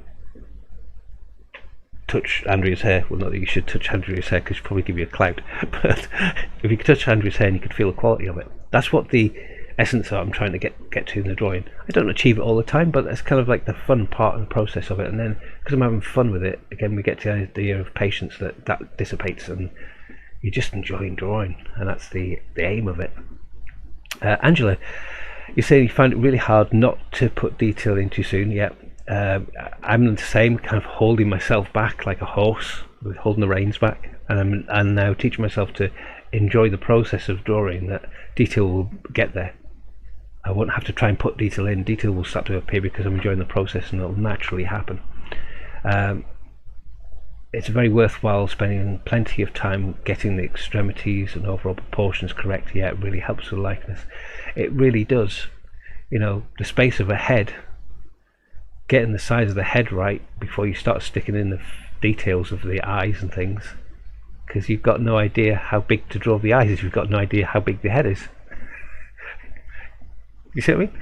Big shape first, details as you go down the line. And even with me, when I did this, Andrew's eye was out here, and I moved it. It was a good eye. It looked like Andrea's eye, but just naturally through drawing, I kind of got sucked into the positioning of her. I was looking at the eye and what it looked like, and I was kind of drawing it all out, and I realised, I stood back and went, it looks like a great eye, but it's just too far that way. You just need to move it that way. So it was literally moving it across. I have to move it. Because I draw lightly, I was able to manipulate and change it. If you draw heavily and almost inscribe, this is where the eye is going to be, you can't get rid of those marks underneath your drawing, and that becomes a frustration. That kind of stops your drawing in dead in its path, and that's when you want to go, oh God, I spent hours drawing this and then I went and did that. So consistency.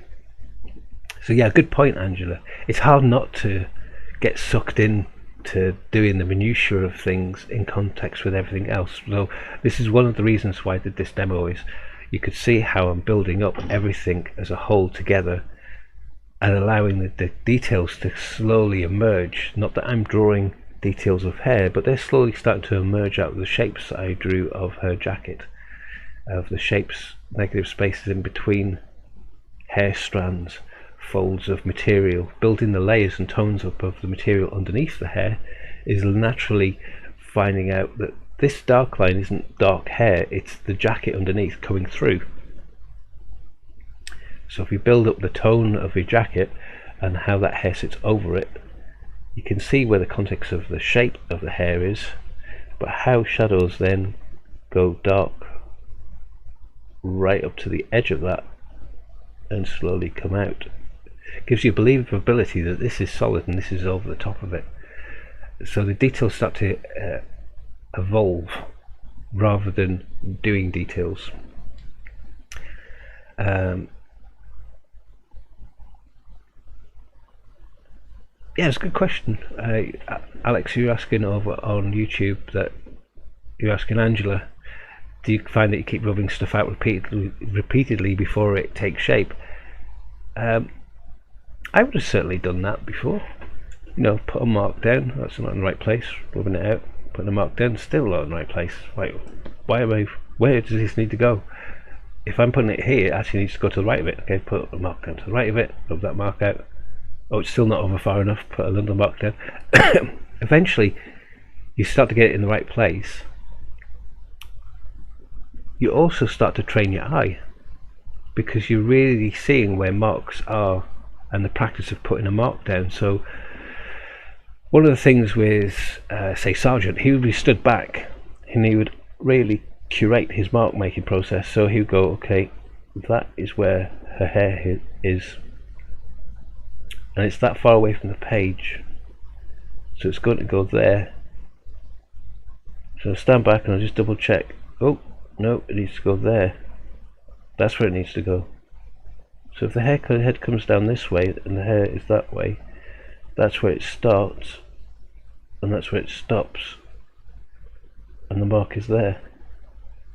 And they put the mark in effortlessly, but look at the level of adjustment and observation and accuracy. So Alex, you saying, actually, Angela, don't answer that. You should answer it, Angela. You might be completely different to the way I work, and it's interesting to find out how other artists work.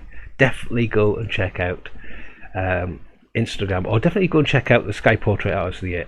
Look, portraiture might not be your thing, but looking at the way people paint and how people paint, how people approach the subject matter and change things around, and look at the time lapses that people will produce on Sunday. Yeah, just watch them. Just see how they put a mark down, and immediately I've noticed when I'm watching demonstrations, people put a mark down and you're going, that's in the wrong place. That's in the wrong place, and they haven't realised. Should I tell them? Oh no, I can't tell them because they're giving a demonstration. I'll sit back, but they still haven't moved it, and eventually the artist will move the mark that you know is in the wrong place to be in the right place, and go, oh yeah, that's better now. I would have done that before. You've spotted it, they haven't. They've had to do the rest of the other marks to find out that that mark is in the wrong place to then move it. But they will move it to be eventually in the right place. Yeah, you eventually learnt the value of light marks that you can erase easily. Great. I can't tell you how pleased I am to hear that. Um, it takes ages to break the habit because we are literally given a pencil and we are taught to hold it like in a writing style, and that's the approach we have to our drawing, that we put so much pressure on the tip of a pencil on the page, and the pressure of pushing down and scribing into the paper is almost kind of built in to us as children. Or if we get crayon and we scribble like that because we want to get the sky blue, so we'll scribble the blue in. Now it's fun, but our approach has no subtlety to it. As you start to understand and you ease off and lightly build something, you've got more scope to shift and change and pull and push and really play with the qualities of your mark making. The qualities of your mark making are the thing. Your eye will be tuned to where your pencil, or your pencil will be tuned to where your eye is going, so you'll get more accuracy. Just experience and process of doing will train your eye, and then you can be light in putting those marks down, that if they are in the wrong place you can rub them out and it's not going to affect the overall drawing. So yeah, great to hear that, Angela. Erases your middle name. Well, so's mine. I actually use my eraser as a part of my drawing process.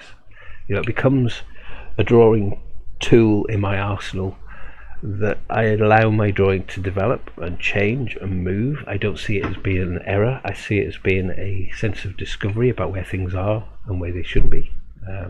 It's all those type of things. Ethan, he's saying, I try to get a baseline of work, rough out skeletons to help getting everything accurate and how I want it, and allow me to fiddle with the poses and perspective. Yep. Ethan's put, dang children and their lack of artistic subtlety. Do you know what? I love the enthusiasm of children drawing and just doing something. Just do it, no fear. I'm just going to draw it. You want to draw a dog? I'll draw a dog. Do you want to draw the Eiffel Tower? I'll draw the Eiffel Tower.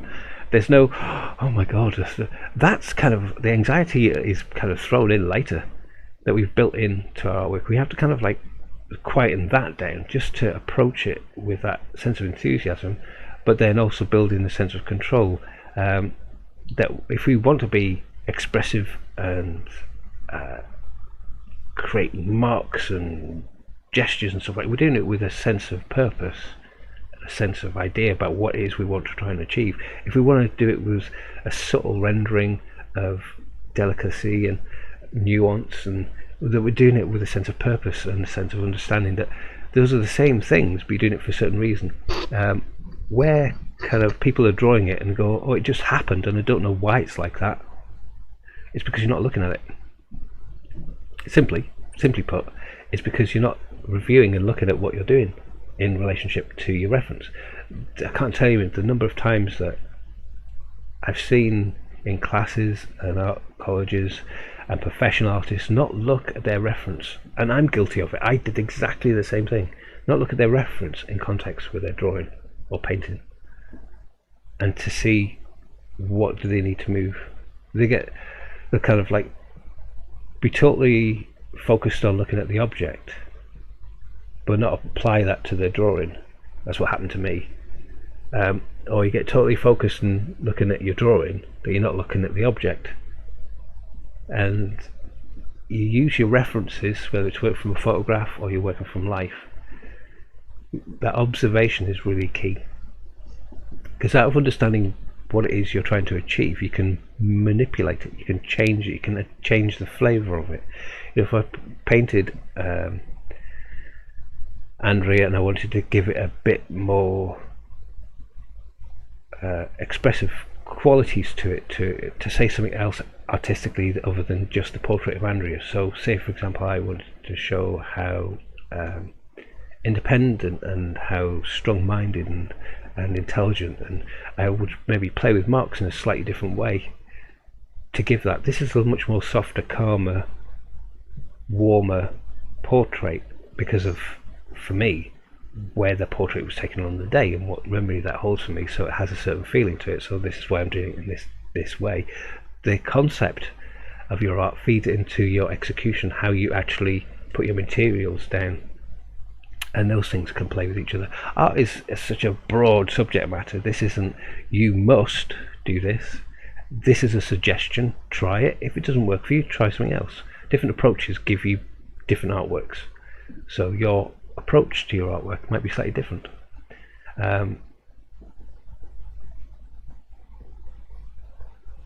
Yeah, show them catchphrases. Say what you see. For us, it's draw what you see. Exactly. Yeah. Very true. Love that, Michael. Thank you. And Alex, yeah, very true, Michael. Sounds so easy, yet so hard. It gets easier. Alex, don't give up. It does actually become easier. If you overthink it and over worry about it and stress about it, that builds a barrier up to it. Just the process, as I say, sit down, draw about it. Don't worry about it, but look, do the process. Look at what you're drawing. What angle is it that way? As a form, as a shape. Draw that line. Move over, turn over the next page. Draw another figure, turn over the next page. Draw a plane, draw a plane. That shape, that is the fin. The fin's that big in comparison with the nose cone. The nose cone is that big in comparison with the propeller. The propeller is that big in comparison with the wing. The wing is that big in comparison with the wheels. That is that far away from this. It's on that angle. It's all the same thing. It's always the same process. Objects can be anything. You can draw anything, but breaking it down into simple forms and shapes and textures and rendering. Certain materials have a certain quality to them, like you said about metal has a certain reflectiveness to it and a certain clinical sharpness, and if it's in focus, you draw it like that. So your objects dictate qualities, or you as an artist can dictate the type of finish that you want, and the way you do that is by playing around with materials and playing around and experimenting with mark making. So you can dip into, play into your artwork. Yeah. That's just my take. Tanya Todd, you've joined us over on Facebook. Hello. Being very careful not to poke myself in the eye when I drink my coffee there, if you noticed. So yeah, so Ethan was saying your kids have a great approach to art and drawing in terms of their enthusiasm. Yeah, they just love drawing, and we get hooked up on how things should be properly done as we grow older and go through our art education and different things like that. We have different criteria to follow and answer, so we might not be as free in our approach to drawing, but certainly the sense of discovery, if you can keep hold of that as a child through your art process and re-engage with that inquisitiveness in your drawing, that will certainly help. It's not to say you produce childlike drawings, but that kind of notion of trying to understand what it is you're doing and how to do it, and I want to draw it like this, I want to draw, using letting your imagination play into your artwork, so you can create interesting works of art that you can become interested in the technical. And then when I say that, it doesn't necessarily mean that your drawings have a tight realism to it, but it can be technical as in the expressiveness of your paint mark making and the qualities of colour and how gestural marks can say certain things.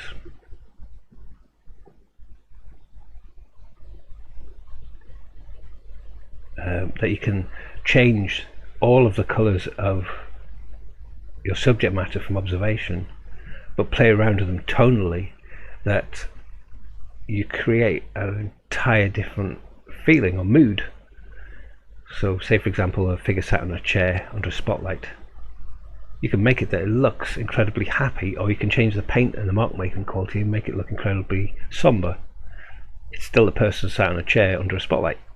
How you paint it, how you use colours, how you can use textures, mediums, mark making can change the feel.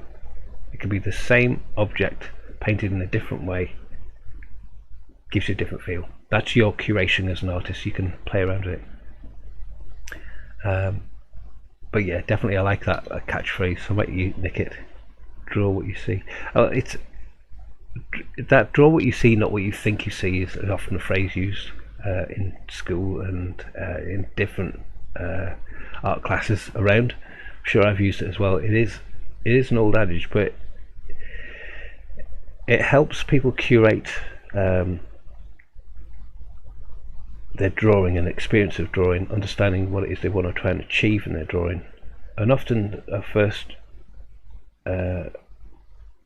approach is to draw things that are real in art, and then as we go on we kind of want to loosen up and play around with them a little bit and change them, and not necessarily stick to the truth visually, but curate it in a way that we've got control over it, and that comes with a little bit of experience of manipulating your medium. You know, so for example, if I did want to stick a duck in the background and it wasn't ever there, I can't go, oh, I can't draw that now because the duck wasn't there. I can put a duck in if I want to, because I can curate it. Now, would that add anything to this picture? Probably not. You know, would it get in the way? Probably. Do I need to put it in? No. So why am I putting in a duck? Now, it could be that you're telling a story about something else. I'm just using this for an example. There's no fascination with ducks. But it could be about something else added to it that is a storytelling device outside of the reality of what's going on. And you can do that. So you can think about that way in your paint as well. You know, how you look at colour. You can do that in your textures and your pencil. Let's say if this was hyper realistic, you wouldn't be using this kind of textural element. But you can see how this mottled darkness is starting to fit in with this portrait from where it was this morning. It was way too light. See what I mean? You see how that's kind of developed over, what's it been, maybe 2 hours. It's slowly built in, and let's say it's got, I can play around with it a little bit more, can play around with just maybe adding little nuances of touches of light in certain areas, scribbling in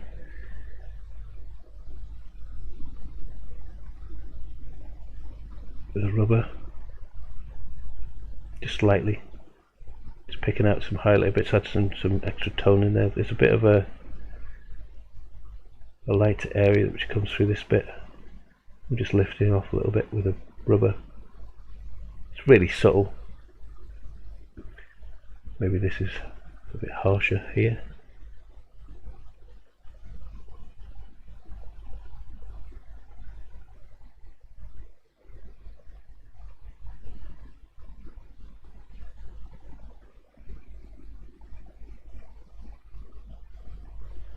Some bolder strokes, more linear going across this bit.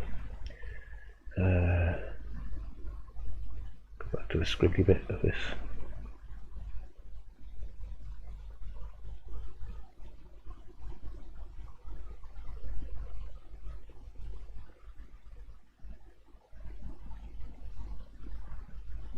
There's some other areas. Maybe I use the bigger rubber. Where did that go? There it is.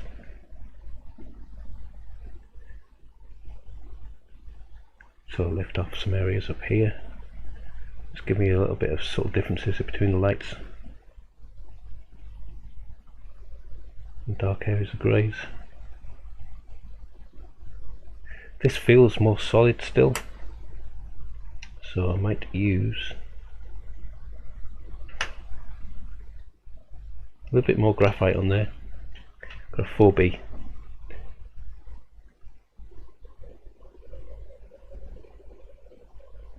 I'm building up the block. I want to give this more solidity, not so much graininess.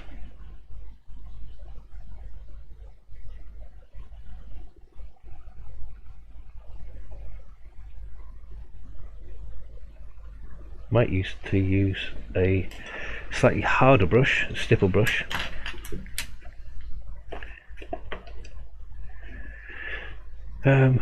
It's a little bit of a harder bristle. So I'm going to go over and push in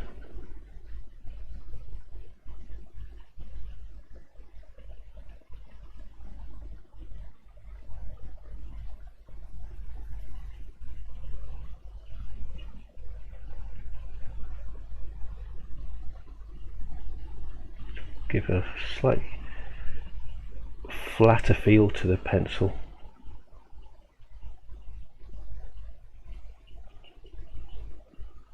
And this is definitely more solid down here, so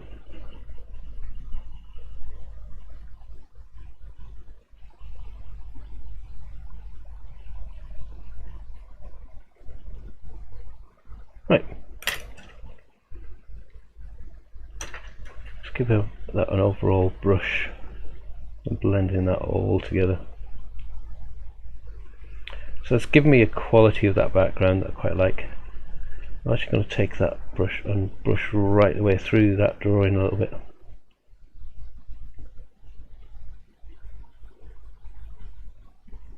Because it's one, softening it all together, it's also lifting some of that graphite and taking it up through this whole area, which is actually darker than the white of the paper. Again, you can't really pick that up from the camera.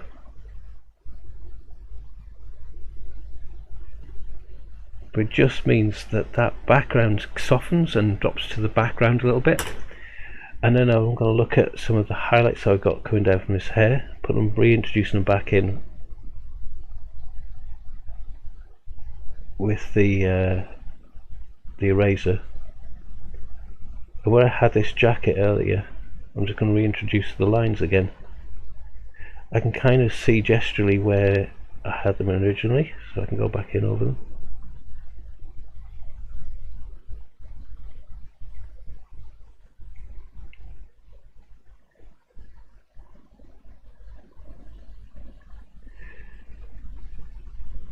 It came down this way, it came back out that way.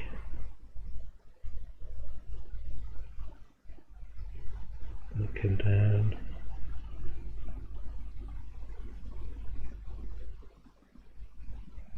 That way, that way, that way. This one's longer. And down that way. And it came out that way. And down this way. So I'm looking at that kind of zigzaggy highlight shape.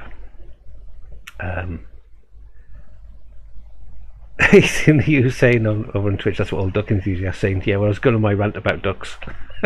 I just, it's just some. I've said spoons before and spanners, and it just a random thing will pop into my head, and I use that as an example because it doesn't necessarily matter about the thing. So, Andrea could be a mechanic, for all you know, or for the amount of cars that she's crashed and have to get fixed, and I might have a sky full of spanners. You can see how you can build in a story or a narrative. Look at this, say she hasn't crashed so many cars since we've met.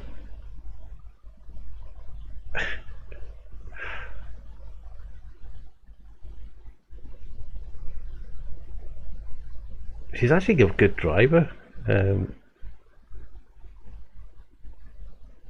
I'm not knocking her driving capabilities if she starts listening to this, or one of you pass comment to her later on.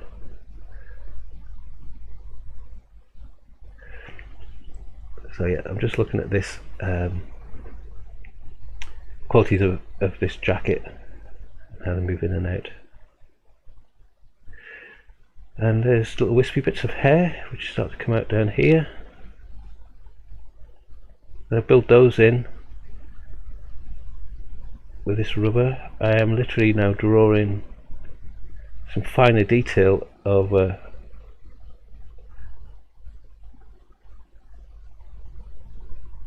the background.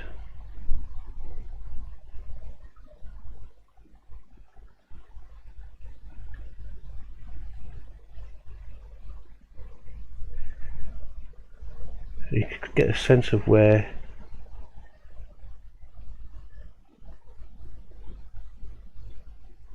this hair starts to have a believability to it, because I had to draw the background in to draw the hair detail over the top. So if I zoom in, you'll know what I see. Oh, this never goes right.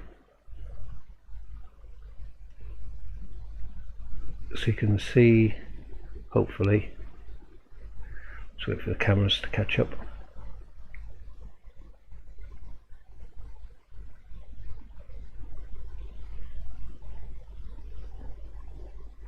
Yeah, okay.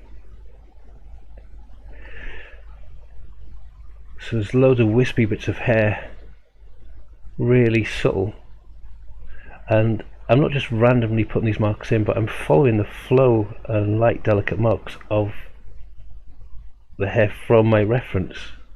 How some of these hairs come back up this way and join up with this hair, but it goes over this image here. So highlight just there, comes down,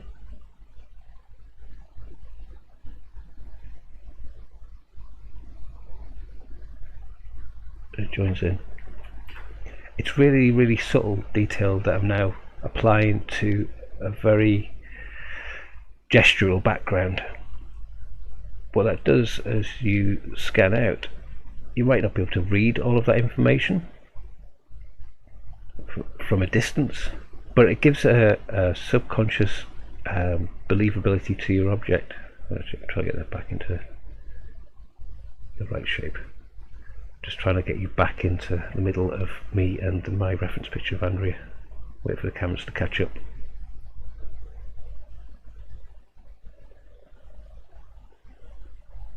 Are we there?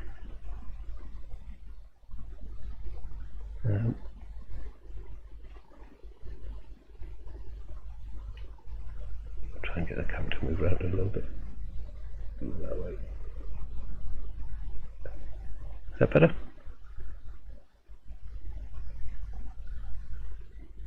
It's about a 30-second delay between me moving the camera and things appearing on your page, so let's try and get back to where it was.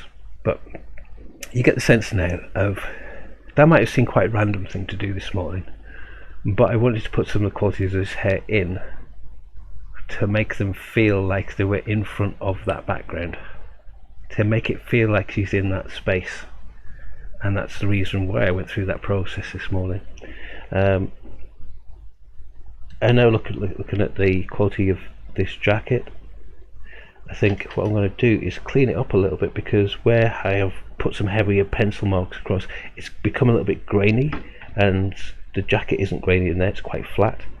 So I might clean up that whole space first. So I might take that all back. Now following the contour still.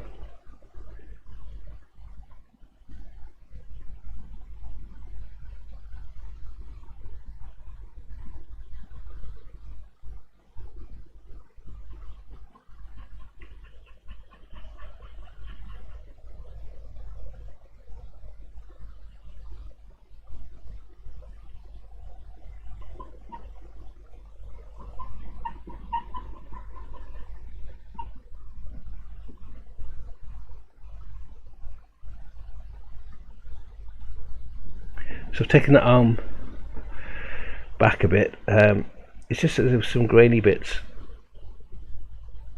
of the softer graphite, which is quite harsh, which just kind of went over there, and I want to fill that in to be a little bit smoother. So I'm going to use my propelling pencil just to give me a base tone again.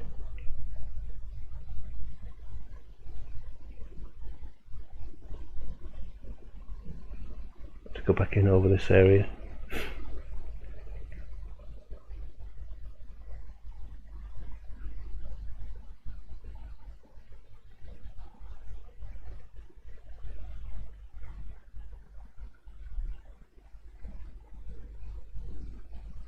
I can create that little bit of highlight as well.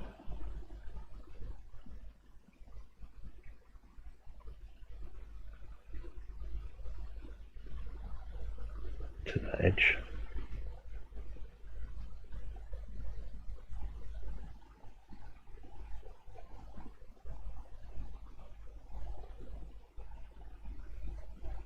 So here I'm just using that hard pencil that we started off with.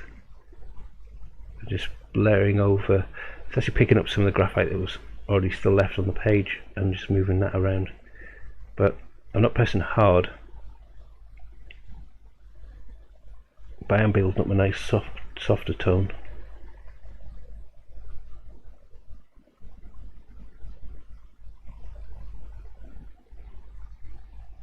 Just creating that a little bit of a highlight on the edge of that. It's kind of like the wrinkles on the material of her arm on her jacket.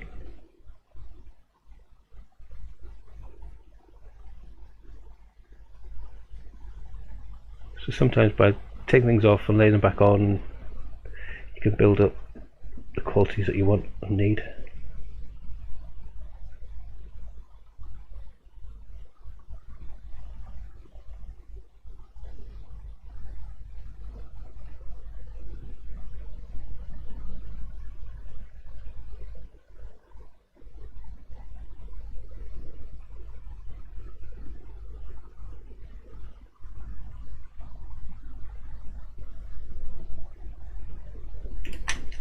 I might just soften that a little bit.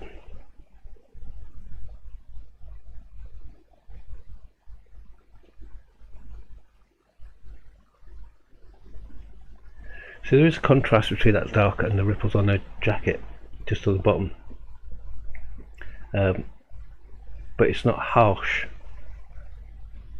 it's quite soft.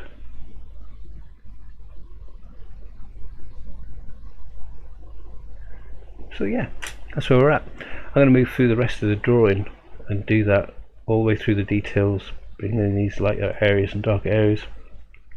I've got some of the bigger shapes in there already, and I can really start to fine tune and refine it. But as you can see, just this morning we only covered that little area, the section, which is quite an abstract, suggested form of landscape, but it's enough to make that part of Andrea pop forward. There's a bit under her arm on the right hand side, which I'll deal with as well, but it gives a certain sense of where she is. That makes sense. Hopefully that was okay today, because those 2 hours flew by. Can't believe it's 4 o'clock already. So yeah, I'll probably jump on at some stage and do more during the week. I'm not going to guarantee which day, because I've got the Sky Portrait thing tomorrow, busy on Monday, and I'm back in school on Tuesday, Wednesday, Thursday, because lockdown isn't necessarily over for the kids, but we're still working. So I might pop on for a couple of hours or an hour or two at some stage during the week, so keep an eye out for that. Until then, thank you very much for being here. Really enjoyed the day. Some great questions, Alex, Michael and Angela. It's great to see you as well. Keep drawing, relax, enjoy it. Have a go at the Sky Portrait Artist tomorrow. Again, it's live on Sky TV Facebook page at 10 AM GMT time on Sunday. You'll get a live sitter, you will get an artist painting for 4 hours, so even if it's just for the knowledge of listening to them talk about art and watching somebody's process, that's great. But you can have a go yourself, and if you do, you can upload your version of the portrait to the Instagram hashtag myPAT. I'll say that again, it's my PAOTW. I've got it written down. And you'll get to see thousands and thousands of other people doing the same thing, and you'll be able to find people whose artwork you really like and you get to enjoy. Okay, until then, I shall see you definitely here 2 o'clock next week. Thank you so much, Alex, Angelo, Michael, Ethan, Digali. Who else do we have in? Had somebody else in as well. Heather and Tanya as well. All thanks very much. Really appreciate you being here. Take care, and I'll see you next week. Alright, bye for now.